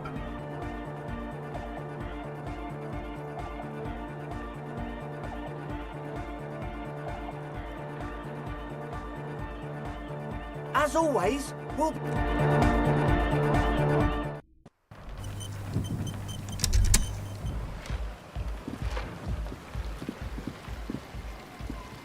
A pane of Eternite has been planted into the snow. 2 poles are holding it up. Barely holding it up. It could fall over any minute. A stronger gust of wind might be enough. Looks like a makeshift bridge currently drawn up. The pane falls into the icy snow with a soft thunk.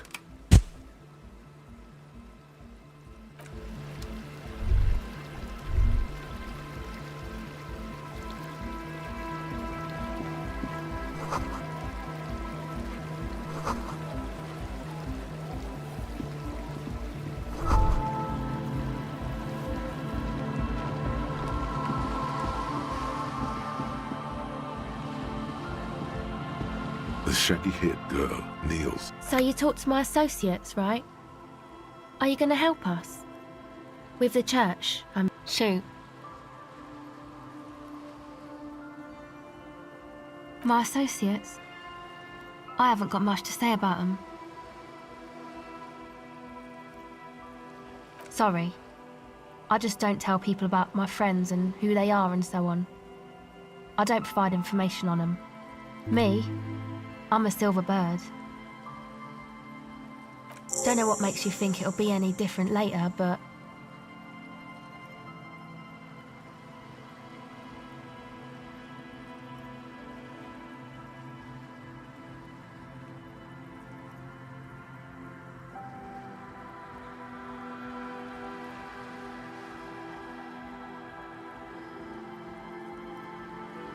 Oh, that.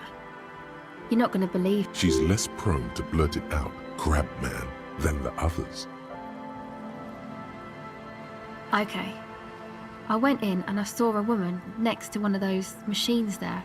Noid calls it a mainframe. She was dressed like someone who's been raised by their grandmother, you know, strange old clothes. Had this absent expression, didn't say anything, just stood still. And then, you know, right behind her, a man crawled down the wall, upside down like a crab, down the church wall. I think the woman didn't even know he was there. He was completely silent. He stopped right before he got to the floor, then just hung there like that, looking at me, right at me. I fucking turned around and walked out. It was too dark. I couldn't tell exactly. Come on, she obviously could. She already went into detail.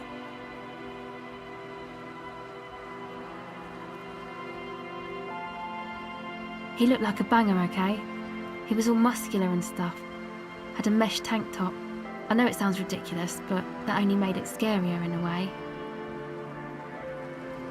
Yes, a banger, as in a mess gang member. I know what it sounds like, but that's what I saw. Why?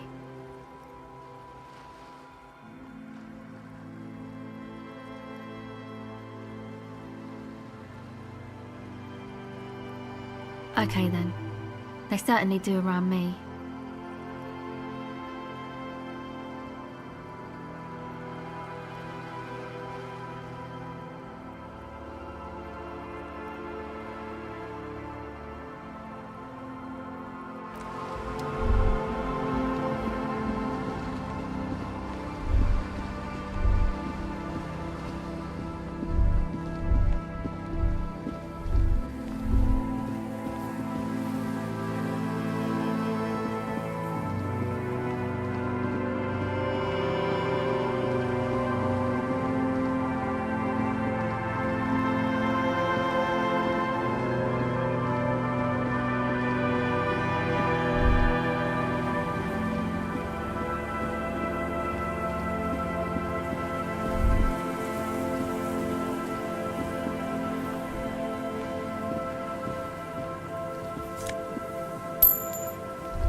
There's a trap in the reeds at your feet. Looks like the same one you saw Morel set before. Same mesh, same wiring. The reeds sway in the coastal breeze. They seem to be waiting for something. The wind picks up here, near the cape's end, surrounding the narrow strip of land from 3 cardinal directions. It's cold for this time of year. Locusts are crawling around in the trap, confused but uneaten. You see no carnivorous reed phasmid gorging on them. Nothing has changed about this trap. You need to check the others.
An old door, worn by elements, guards the depot.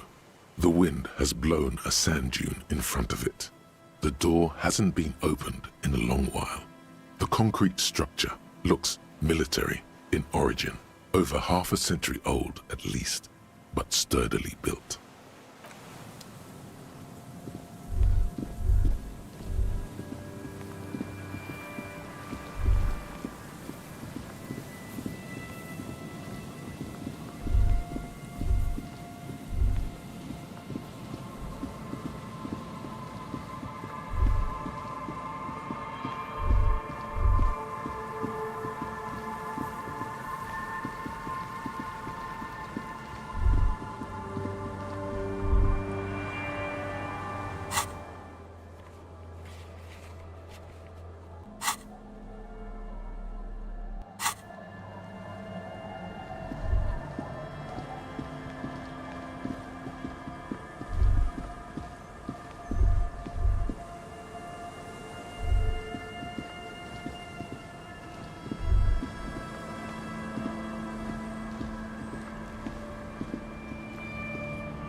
On the table, you see a bowl of water, a rough soap, and next to it, a small hand mirror.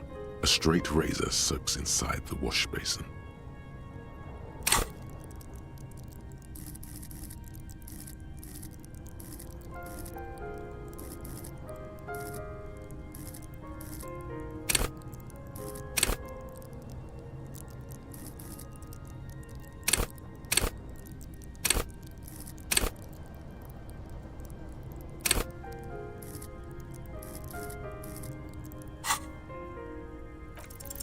Your hand trembles as you scratch your cheek. Oh no, that's not how a grown man shaves. Thank God, I would have cut your throat. The centipede is exaggerating. People don't actually cut their own throats when they're shaving. At least, not accidentally.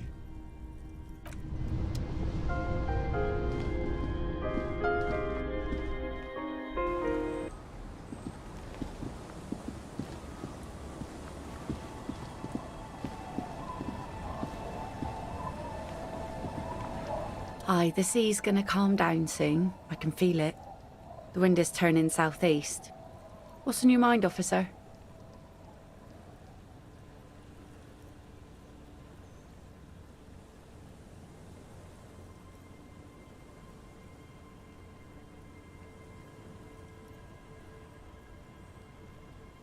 Oh, that's good to know, I guess.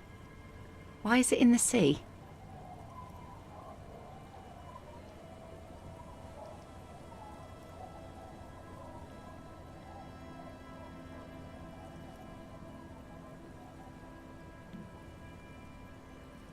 This calls for a funeral, if you ask me.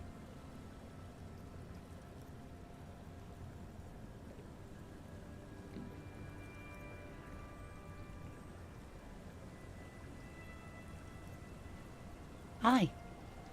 Feels deserved, don't you think? Falling in the line of duty like that and all.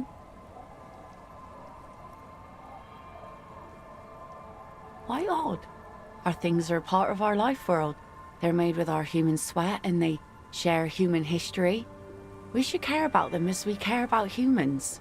To some extent, at least. Life world? Someone's been reading up on last century Gotvaldian philosophers. Play it cool now.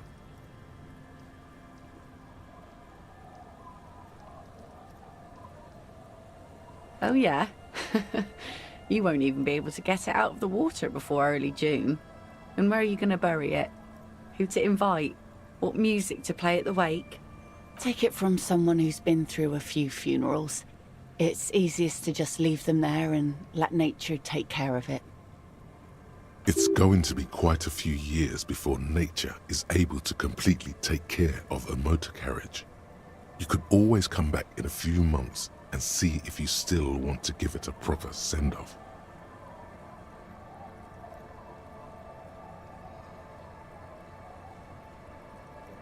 I understand, believe me. I really do. I think about all the frivolous side activities I could be doing every time I go out there with my nets. But daydreaming is a rich man's game. At sea, you can't afford to be careless and dream. Anyway, what are we talking about here again?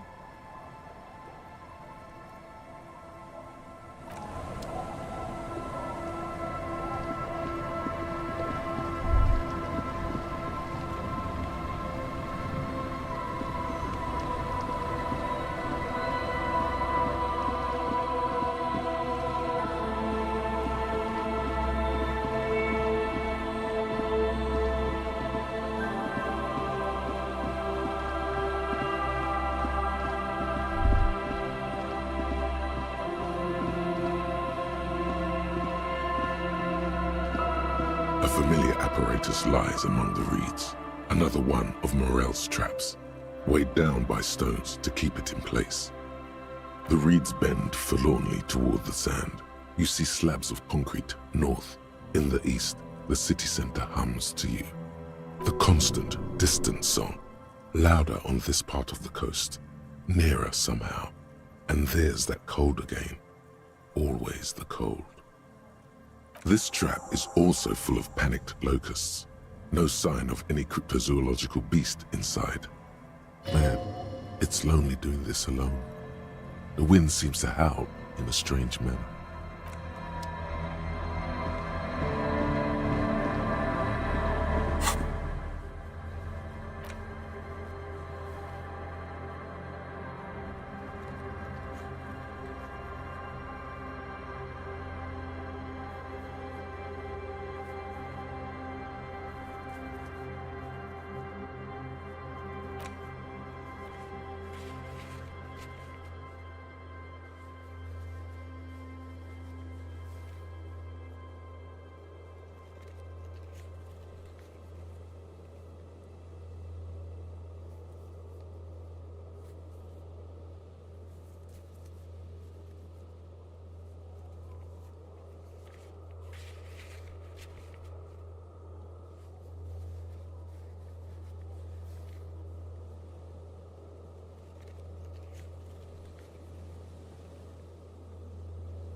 This is the trap Morel just set. Checking it over, he said, is just a technicality. But the reeds by the abandoned campsite hiss and shake. It's good the cryptozoologists left. This isn't a very cozy place to stay night after night. The later it gets, the colder. Remnants of the camp can still be seen in the sand. Nothing but locusts in this trap as well. Definitely no cryptozoological monstrosity.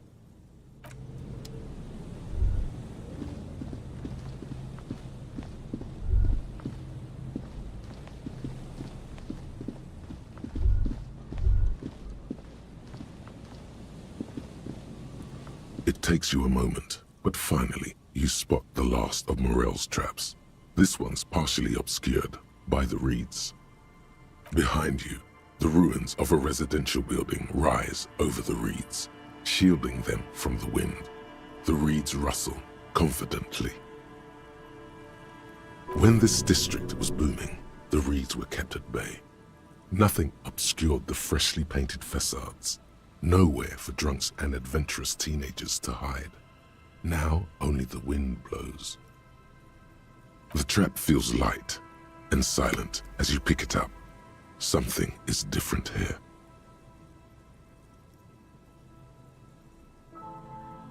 No locust. No phasmid either, but still. Nothing. No traces of the locust or the Insulindian phasmid. What happened? The netting is a little untidy, messier than the others, like someone or something picked up the trap and shook it before dropping it back down on the ground. The reeds continue to hiss around you as you put the empty trap back on the ground. Time to consult the professionals, Morel and Lena.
It's great to see you again, officer. My wife can't wait to thank you. Go on, talk. Oh, sweetie, I don't even know how to thank you for finding my husband and helping him out. I hope we haven't been too much trouble for you.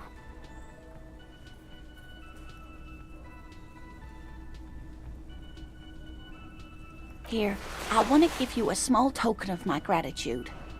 It's a tie, Mesk in origin. The pin is an antique, quite special. The little silvery knob holding the tie together feels warm in your hand. It's in the shape of an avian skull with 8 eyes.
Oh, you don't want to hear about some old woman's ramblings.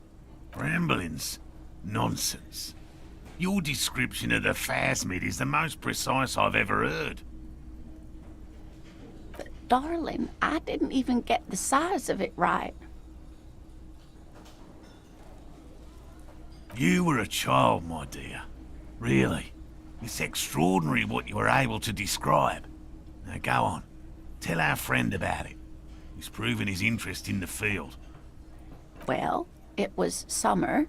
I was building a racing track out of sand on the beach near a tall stand of reeds. Quite a tall one. Many times my height, I remember.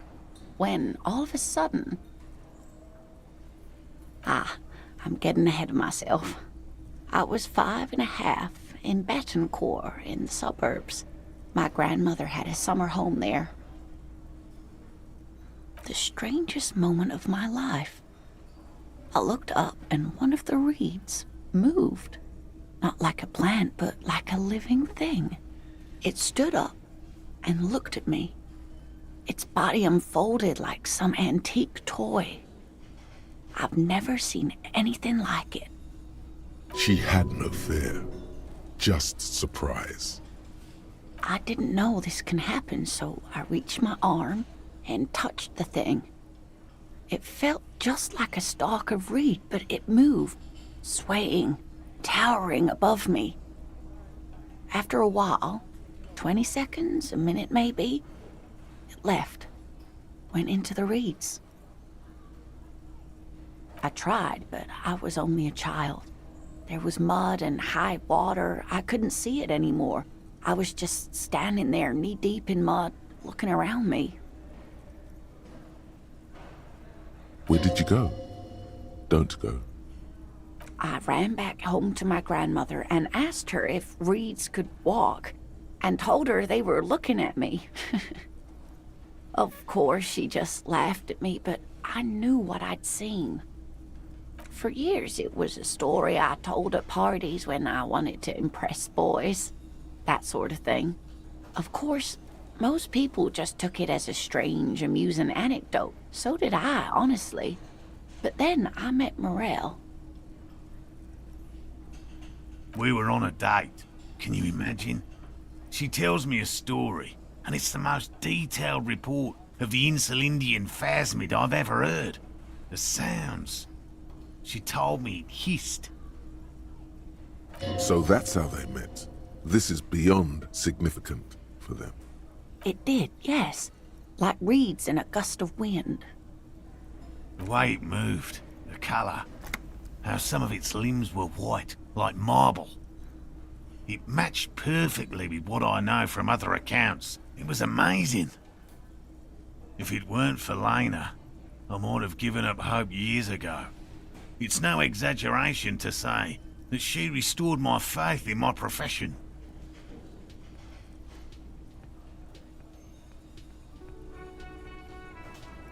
Our first, yes. Not all of them. There is some white coloration reported, along with beige, where the camouflage ends. It's hard to say how big things are when you're quite small yourself. To me, it seemed to be taller than I was then, but that's probably not the case. It's hard to say how big things are when you're quite small yourself. How could she? Who imagines this? She didn't know about the phasmid. This is the main thing here, what makes it a confirmed sighting. She had no previous knowledge of the insect. So she couldn't have made it up, or imagined it.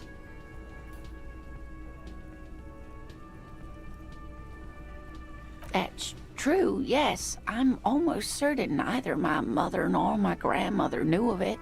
It was only when I started telling my story as a teenager that boys would tell me, "Lena,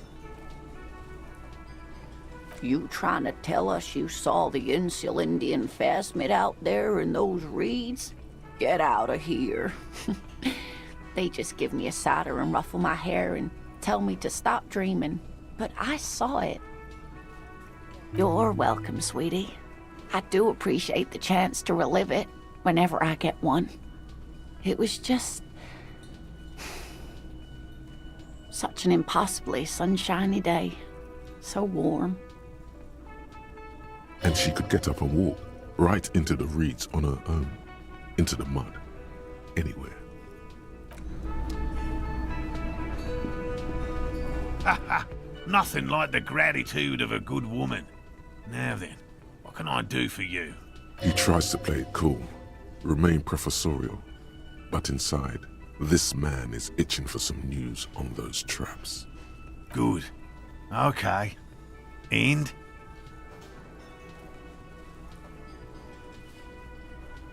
Completely empty?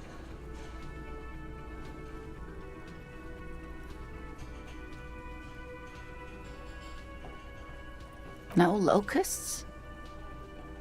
No phasmid either? That's not ideal, but... It just means the Insulindian phasmid is even more clever than we thought. You're dealing with a subject near and dear to their hearts.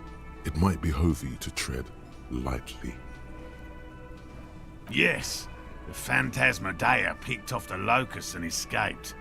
This is good news, though we'll have to reconsider the design of the traps. Another trip to the reeds.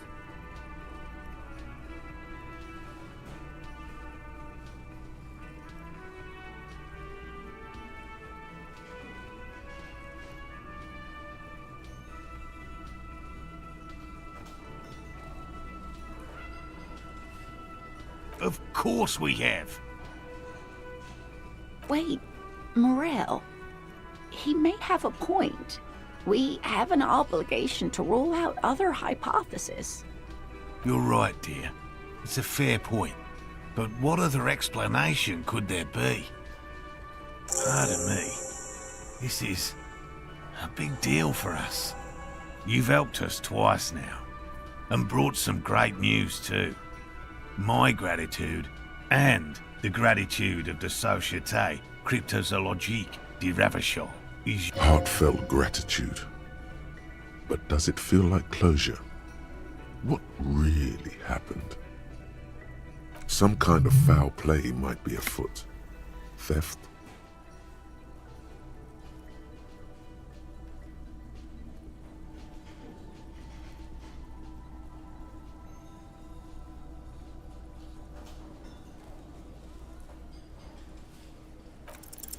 You have your suspicions, but nothing you can form into a viable explanation.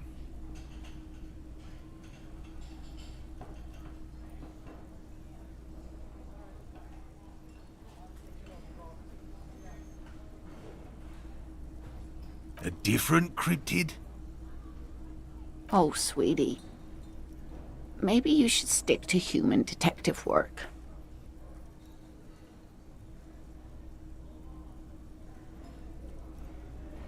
Okay. Layman, you always have to prove yourself with this man, which means you have to provide the cryptids. By all means.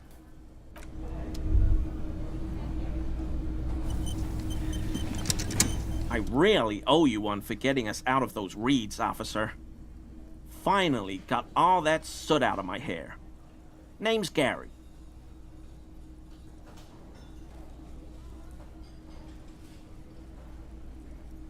I like nature, just not this bloody coast.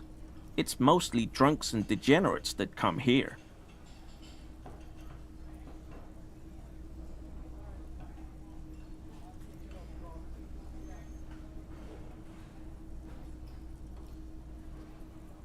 Oh, I've been tempted. But someone has to stay strong for Revachol. Serious question time. This man is no innocent. No one is. Oh, so that's what the RCM in Martinez is about. Great. Great to hear someone's finally taking care of that. No. Nothing. He was some kind of mercenary. But everyone here knows that. I'm just glad to hear you're looking into it. That's all.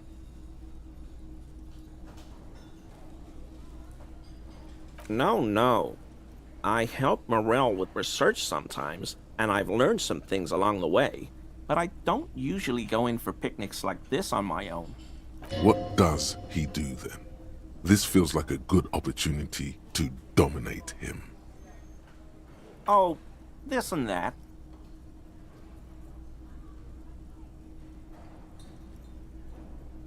Sometimes. See, he's being evasive. Shake him up. Show him who's boss. I just didn't want to bore you with unnecessary detail, officer. I work as a special courier.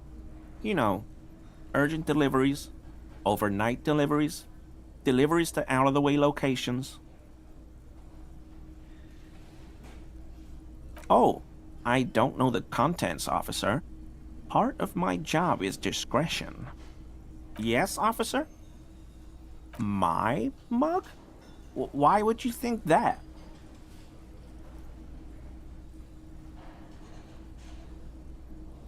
How do you mean? Forgive me, officer, but we've only just met. He's trying not to look afraid, because that would be incriminating. Yet he is.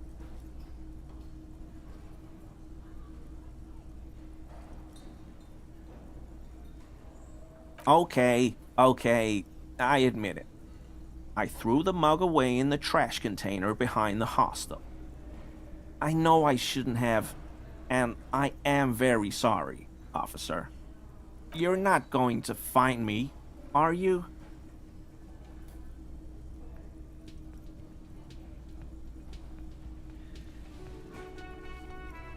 Whew. Thank you. You won't regret this. I won't use another man's property to dump my garbage ever again. I don't know what got into me, really. Work has been stressful lately. Damn Koiko's price dumping us out of competition. What did you do, Gary? Nothing. Just answering some questions. Helping out the law. Here we go. Start pumping that sweet info.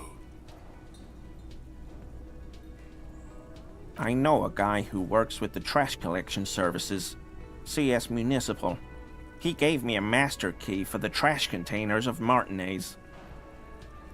So I can use the Whirling's trash compactor to store my own stuff. Garbage disposal is expensive as hell. The damn Bohemians run it like a mob.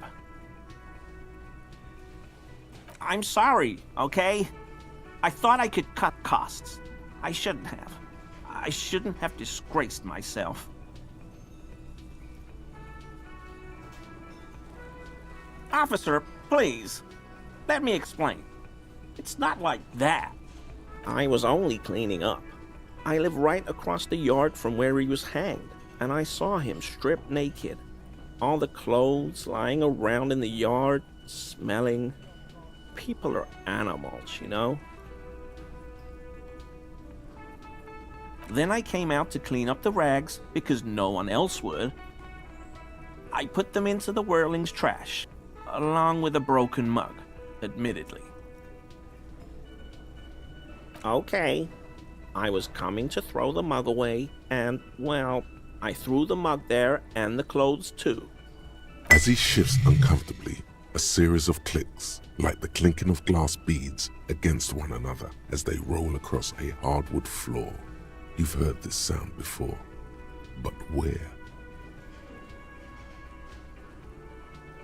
What sound?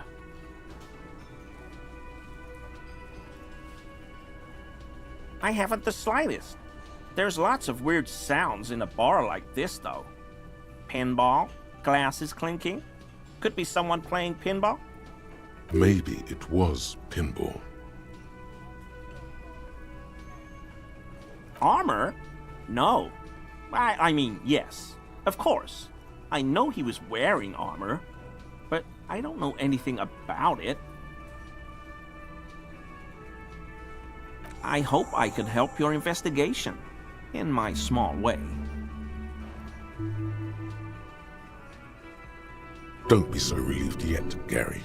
This bad cop may have been in your apartment, admiring your mug collection. Perhaps a little intimidation?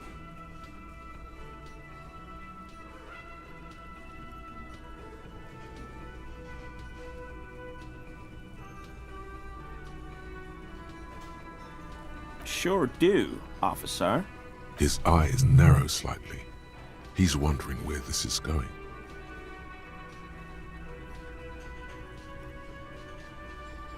In my home. Yes. When I was going to... How did you know? Is this about the Union? Did the big man open the door?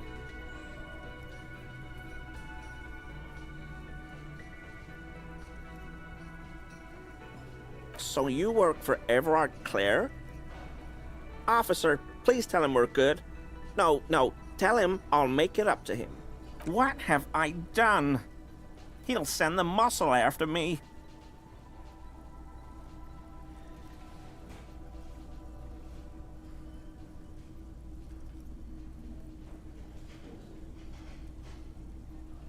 Whatever it is, tell him I'm silent as the grave.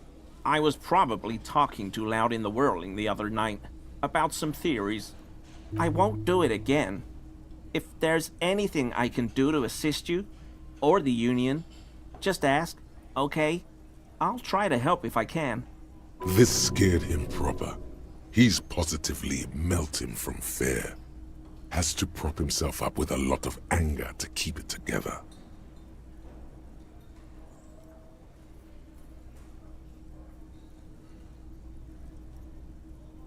I told you everything I know, sir. I'm truly sorry for the mug, but I have...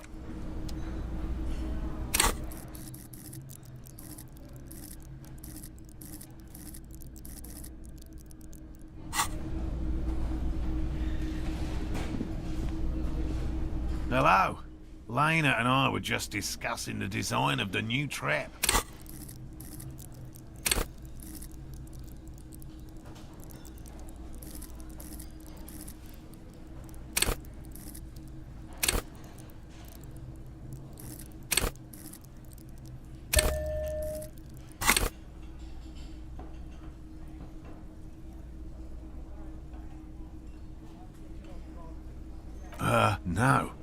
No, of course not. Why? Well, he's been a little unenthusiastic about the trip. More so than usual. That's understandable. He just wants to get home and warm up. He doesn't want to say it, but this is unusual. Gary's been to the jungle with him, to places way more challenging than the coast. Why so eager to go home?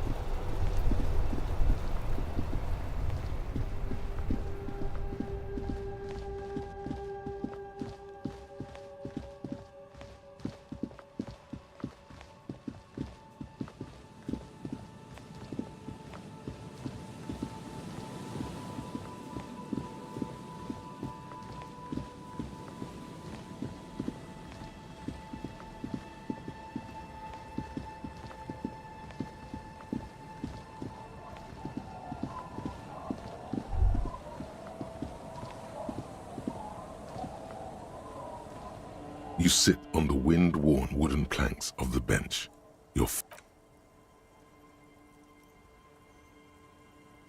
Time passes. You wonder how your gun is doing. Hopefully, it's okay. You're really starting to regret the poor way you handled your own sidearm.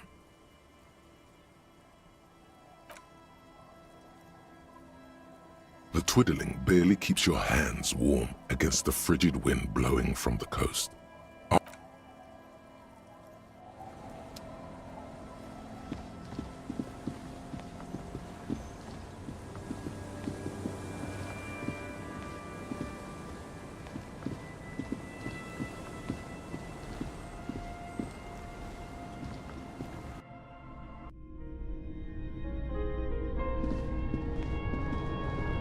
On the table, you see a bowl of water, a rough soap. Like an artist with a brush or a master swordsman, you use the small mirror and the straight razor with some soap. to remove all that unkempt hair from below the noseline. The sharp blade chafes against your skin, producing a scratching sound. The surface underneath the beard feels tender, the air brushing against it chilly. They feel so smooth, surprisingly so. A feeling of freshness overcomes you, as if you just came from a cold bath. The water reflects back a vague image of your clean-shaven face. Despite the bulbous nose, unkempt hair, and persistent swelling, you look a little younger, maybe. You almost look like a professional. The beardless nature of your cheeks makes the expression seem even more like a terrifying grimace.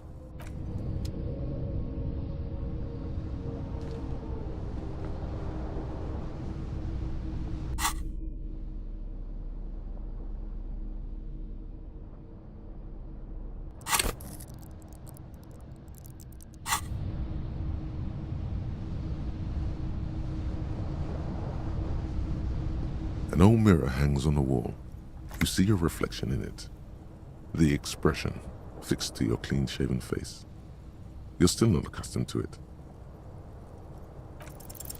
It's too late. Like an image on film. The expression belongs to your primary motor cortex. It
You sit on the wind-worn wooden plank. Time passes. You wonder how your gun is doing.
Hello again, officers.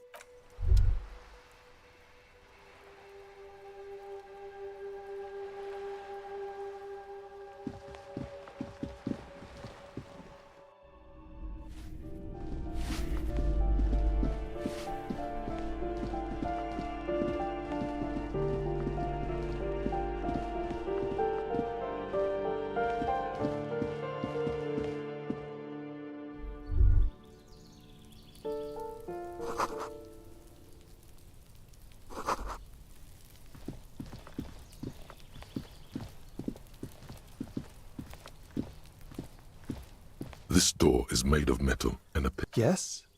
Are you looking for me, gendarme?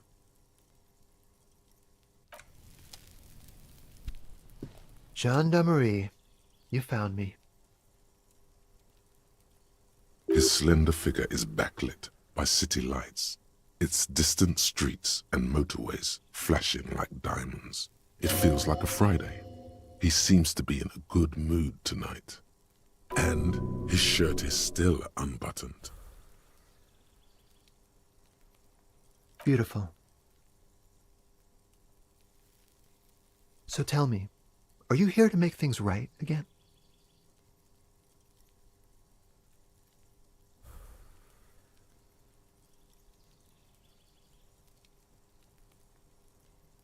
Beautiful. I have some good news for you. My Sunday friend is visiting me tonight. I told him about you and he'd like to say hello. Step in. He's already waiting. Mm-hmm. That's why I chose this place. Martinez is special, isn't it?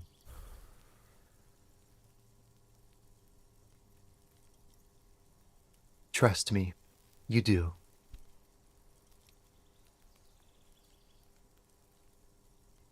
Yeah, it does feel like the end of the week. Such gentle weather. That's nice, but I don't have anything to tell you. It's my friend you're looking for, not me. He takes another drag of his unfiltered cigarette and looks around. It's getting dark and the neighboring windows have lit up one by one. Downstairs, a cat crosses the yard, disappearing into the bush. Besides, I've got to run. He's going to leave you alone again. That's sad.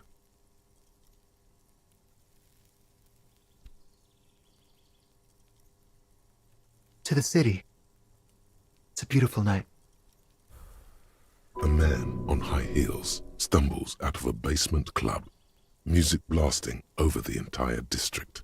It's chilly, and as the chemicals hit his nervous system, 1,000 shivers ripple through his body. We'll talk. Just not tonight. Take care, all right?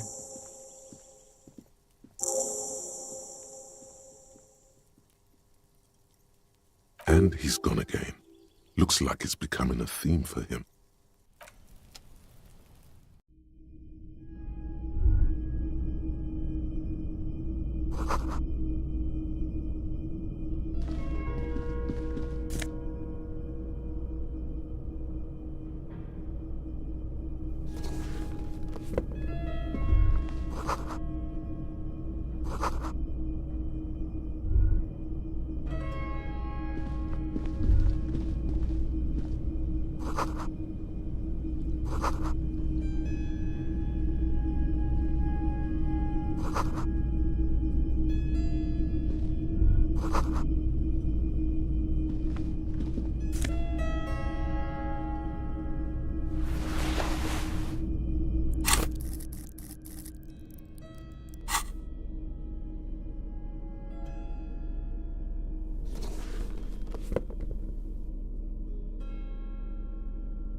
officers of the Revachol Citizens Militia.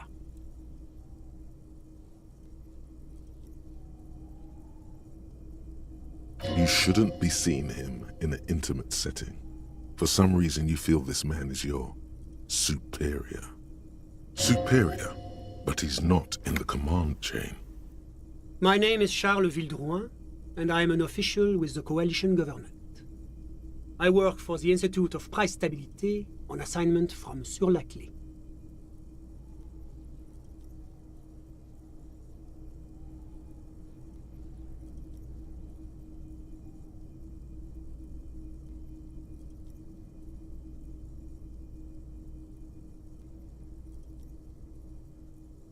I heard you talking to my friend outside. Very good. Super. I am here to assist you in any way possible. Ask me about the hanging. No, first ask an innocuous personal question to get the interview off on the right foot. Yes, make it clear you're the one setting the terms here. Yeah, let's fuck with him. Who does he think he is? Assisting you?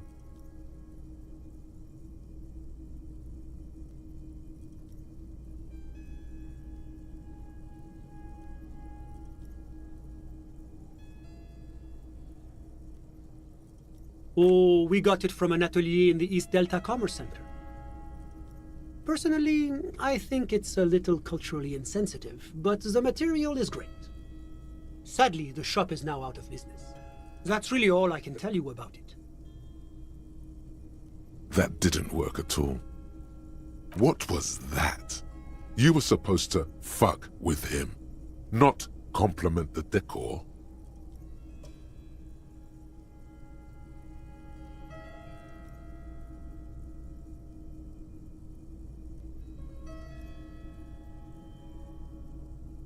The coalition is only looking out for the price stability.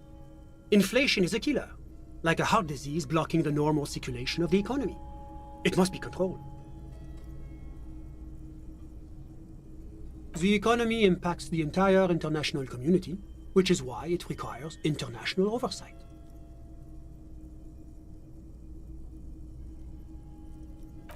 Well, I'm renovating it. It is an interesting project.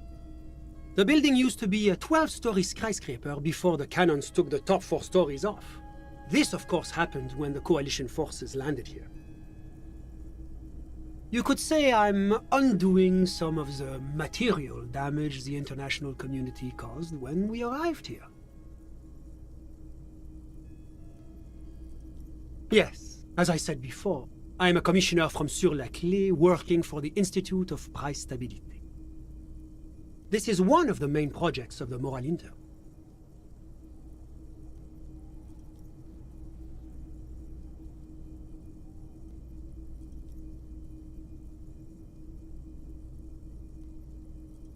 La communauté internationale is what Revacholians colloquially call the coalition. In other words, the nations that stopped the disaster of the revolution. Your employer, technically speaking, the governing authority of Revachol. The RCM is but one part of this provisional administration.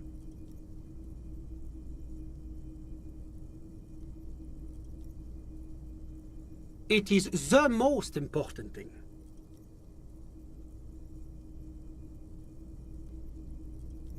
It's the central goal of any sound monetary policy. Maintaining the price stability is essential to maintaining high levels of economic activity, which is essential for maintaining high levels of employment, which is essential for maintaining the social stability.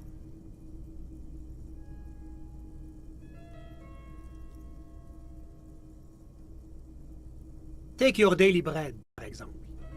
Too much inflation, bread becomes too expensive. Too much deflation, it becomes too cheap for bakers to produce.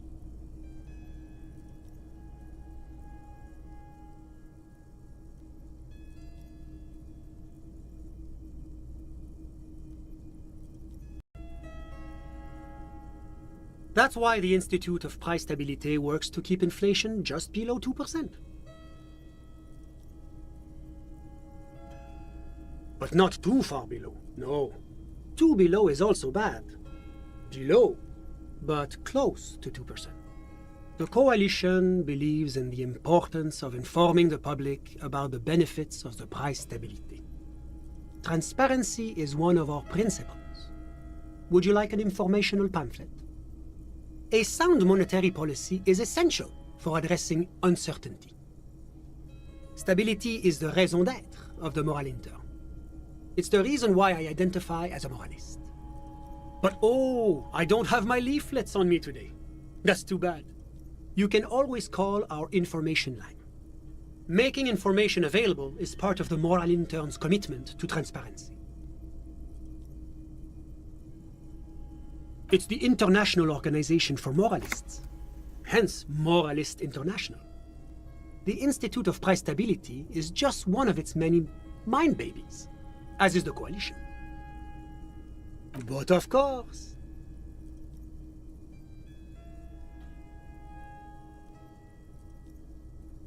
because moralists believe in a normal, stable world governed by democratic values.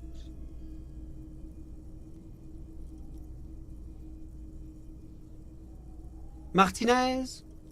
No. Martinez is something else.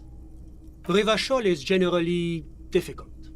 It's led by an interim government, which means it hasn't yet achieved full democracy. But they are working towards it. You're all doing very well here, relatively speaking.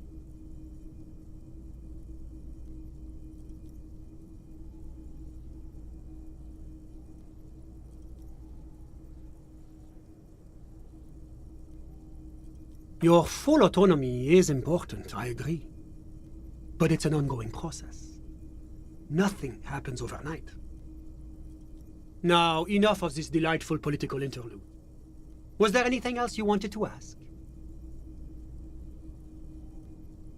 What's there to say? Sur-la-Clé is a modern, urbanized country that measures very high on the Human Development and Freedom Index. Mostly, though, it's known as the executive heart of EPIS. Moreover, it is a great sponsor of less emerged countries. Revachol is only one of its many darlings whose progress it supports and cherishes. Darlings? That can't be an official designation.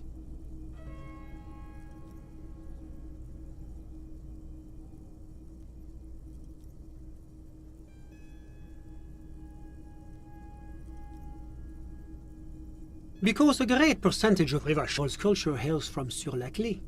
Its language, its people, its cuisine even. Or at least in the downtown La Delta area.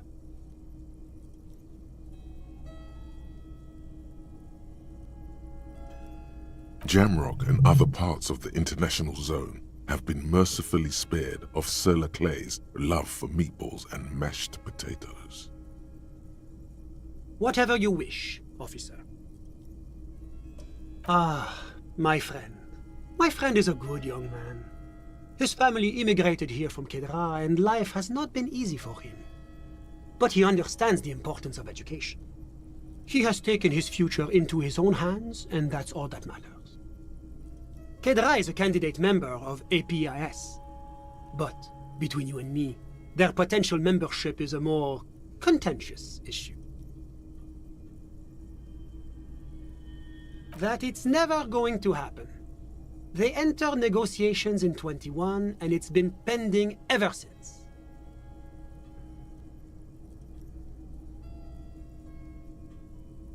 EPIS is a very special program developed by the Moral Intern to support certain Occidental nations. It began as a unified system of weights and measures, which proved to be a wild success.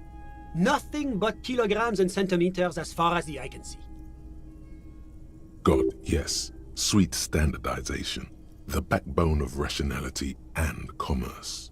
It was such a wild success that we expanded it into an economic union for the processing of steel. Another success.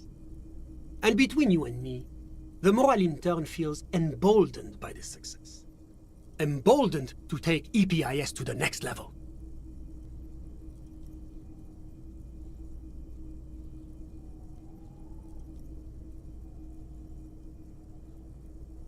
Why, it stands for progress and stability, like the moral intern as a whole.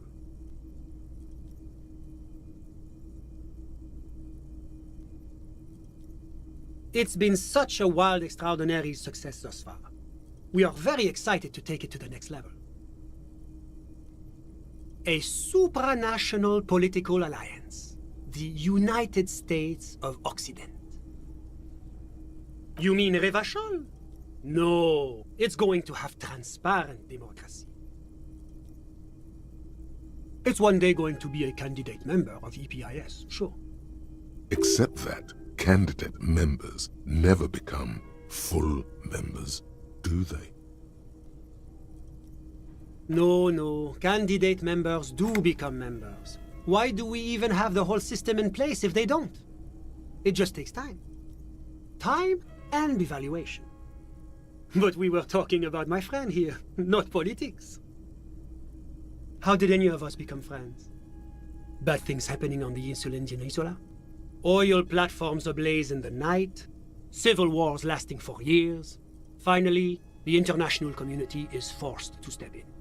Au contraire, it's how millions of people end up where they are, meeting the people they meet. It's how I came here, and my friend too. Sorry, who?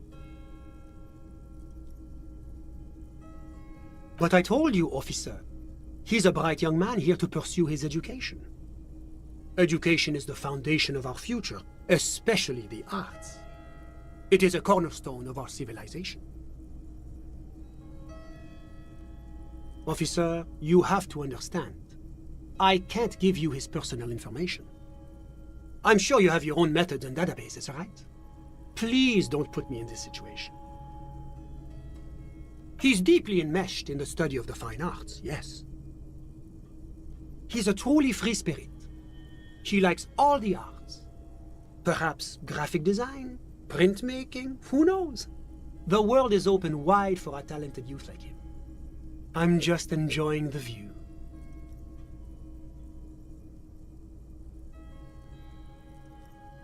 Listen. The baby is crying in the neighboring apartment. No, listen. The Insulindian Bay. My friend comes and goes. I'm sure you've seen him around. He's a busy bee. A busy bee? What an odd choice of words. I'm all ears, officer.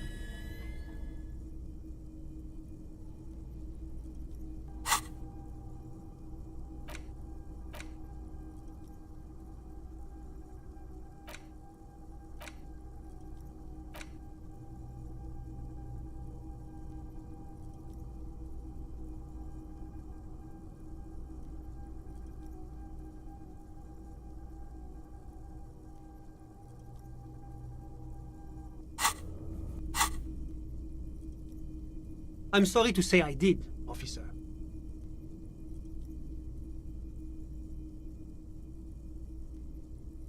Officer, it's very difficult to describe what I saw that night. It was so surreal to me, like in a play.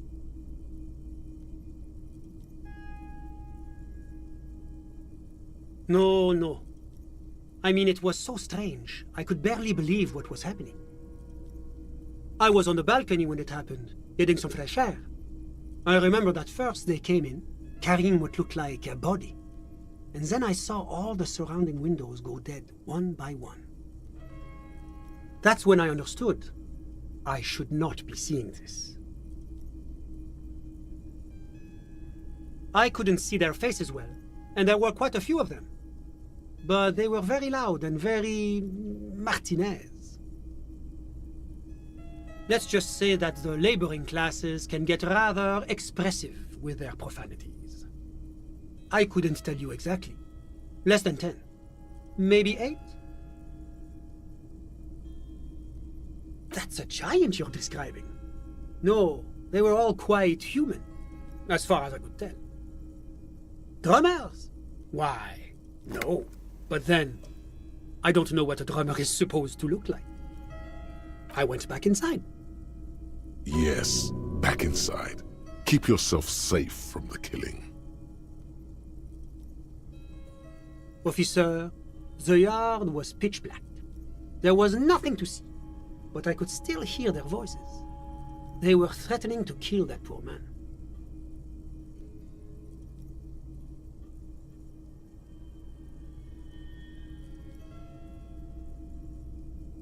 All men, I presume. But again, I couldn't see very clearly. Those funny... Oh, officer. That kind of language is unbecoming of an officer of the RCM. I believe they were mostly white, though I believe I saw 2 Areopagites among them. And I am quite certain that one spoke with a Mesk accent. Well, that's the strangest part, officer. Nothing happened. It was oddly quiet for a public lynching. Eventually, their shouts died down, and that was all. There were no gunshots, no celebratory shouts, no anything. You're right, of course. That is what one is supposed to do in such circumstances. I was simply in shock. I'm afraid I don't have anything else to add. All I can say is that it was late. My watch. Yes, now I remember. It was 30 minutes past midnight, give or take.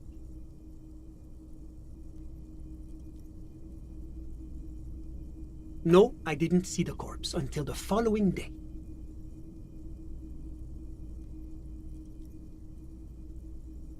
Of course, anything I can do to assist the RCM.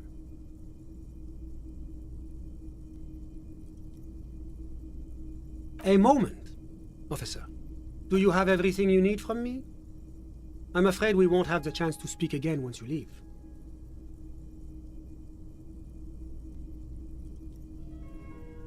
It's against diplomatic best practices for an official in my position to be discussing murders with local militiamen. And I'm pressed for time. After you leave, I should be leaving as well. That's not the real reason he's so apprehensive. Men in his position shouldn't be seen loitering around in underprivileged young men's apartments in the middle of the night.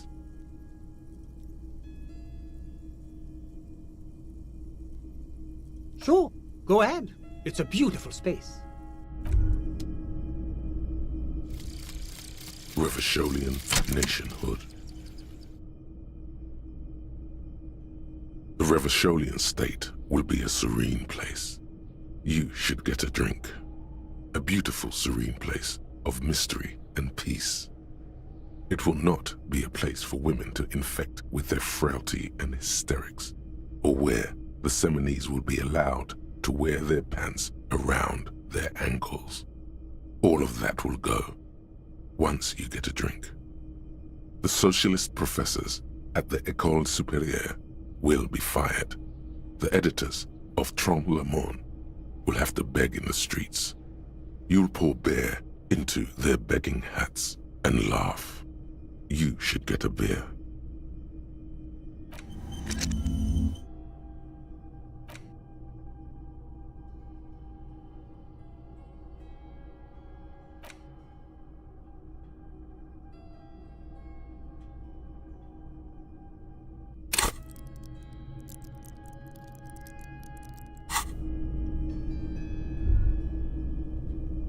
Was there anything else? Of course. I'm glad I could help.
The bed is still cold from the broken window, and not too inviting, but it's yours. You've earned it.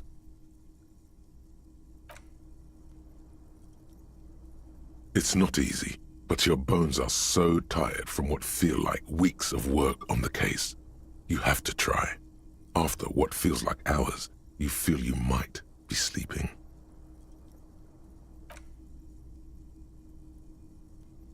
Thoughts, baby. A million little lights in the dark.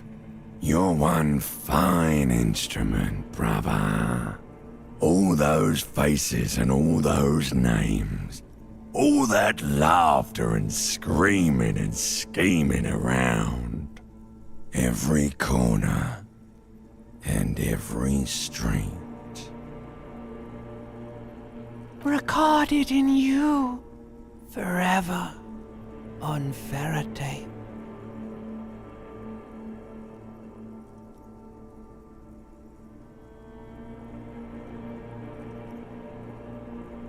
On and on it goes for untold hours. At the disco where you first asked her to dance. Rising. Rising above the dark curvature, the great wingspan of sleep, studded with stars. Behold, there are millions of them down there. The first time, the last time, the smoke in her mouth, the plotted flowers, the faces turning, changing. It's the world, Harry boy, and you're made of it.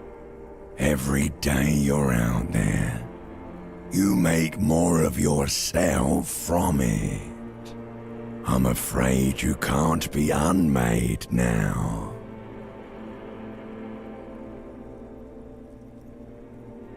You can never forget this shit.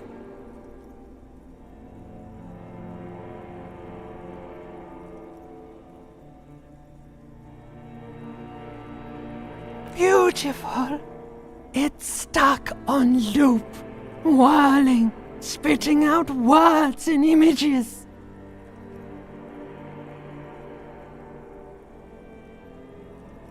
You're the son of the world again. Harrister, a ceaseless agent, picking up litter and old newspapers, collecting your little bubblegum wrappers and idiotic picture postcards. Meaningless, meaningless keepsakes. Reading your awful letters and recalling things, aren't you? The endless names of the world. An address book you are. The map of a city.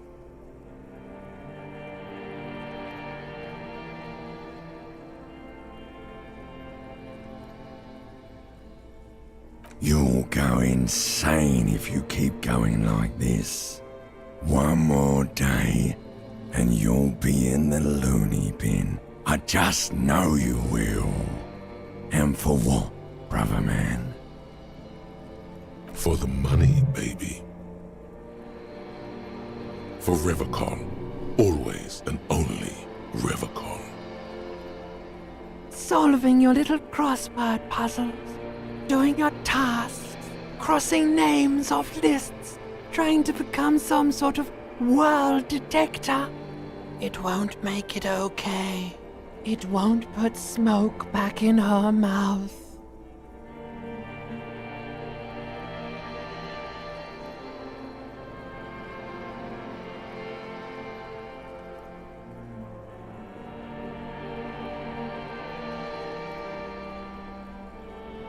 There he goes again. He's a real political animal, our Harry. He still doesn't see that it's the world changing around him. He's got no idea what he's in for.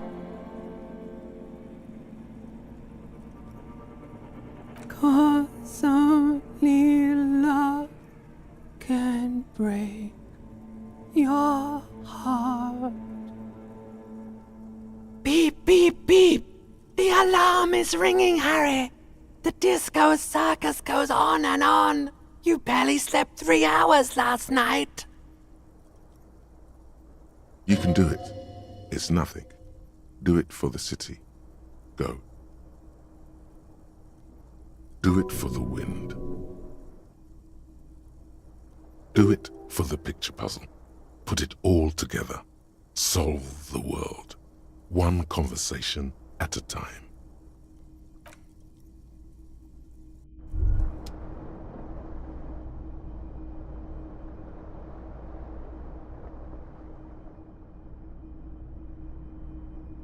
You were right, brother.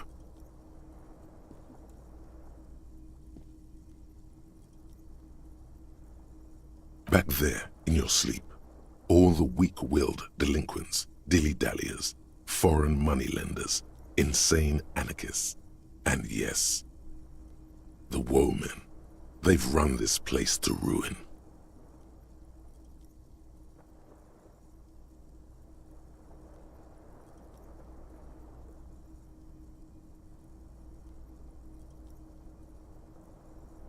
The game was rigged from before you even knew how the pieces move, soldier.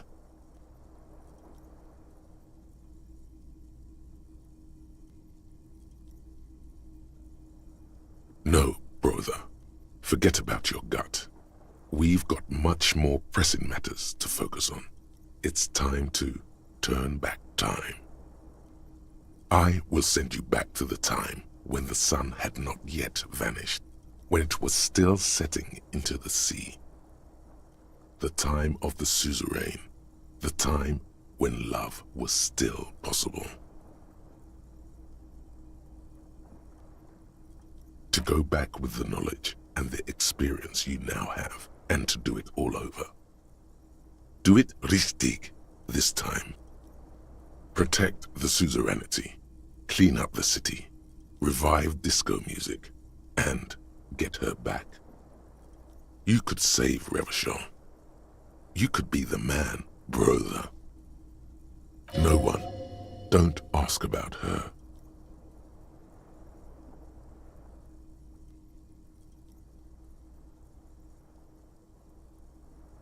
You fool. Second chances are not about questions. They are about actions.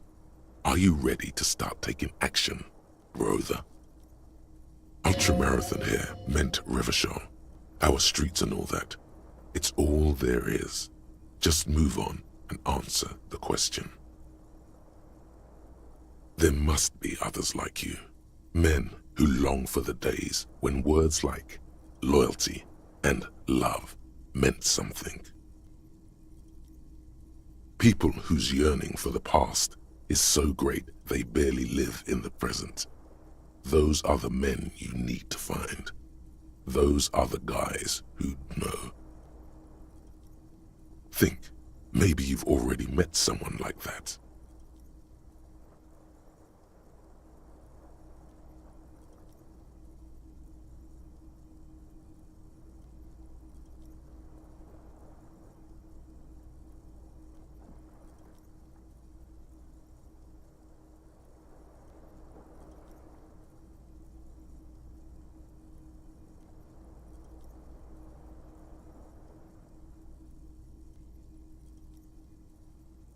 Now we're making bank.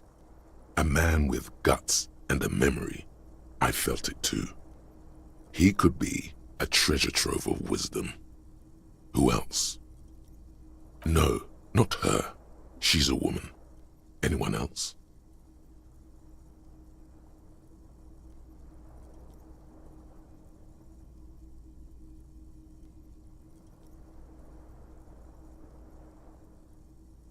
Oh yes, Gary is exactly the kind of guy we want.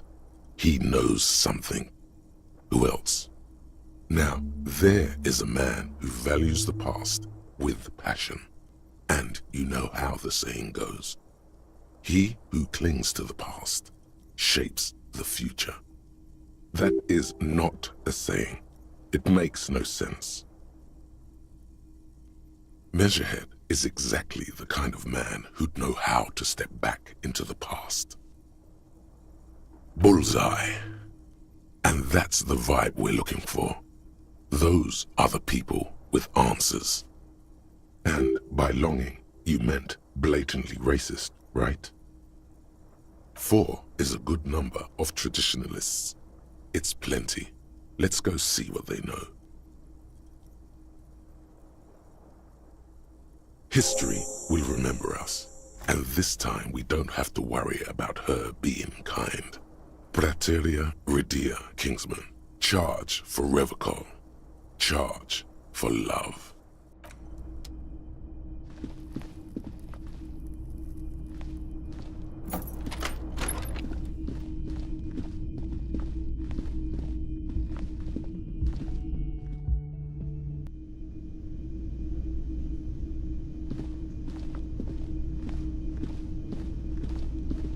Yes?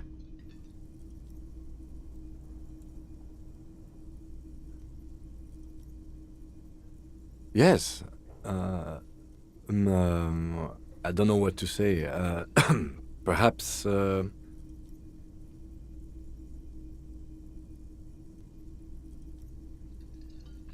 not really sure about this turn of events.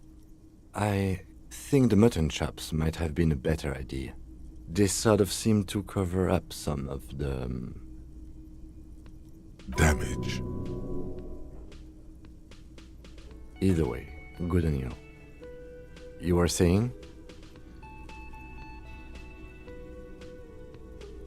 Okay, let's talk about it.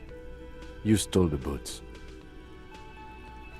Congratulations. That must have taken an enormous concerted effort, considerable ingenuity and timing. Now, I'm going to report you and you are going to go to jail.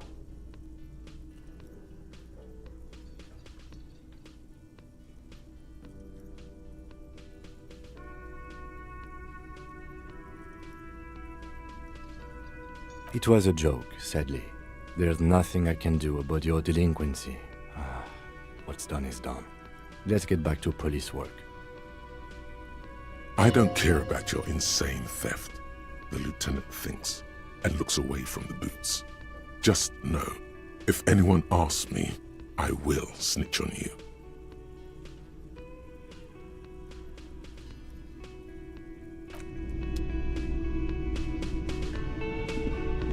Hello. Lena and I were just discussing the design of the new trap.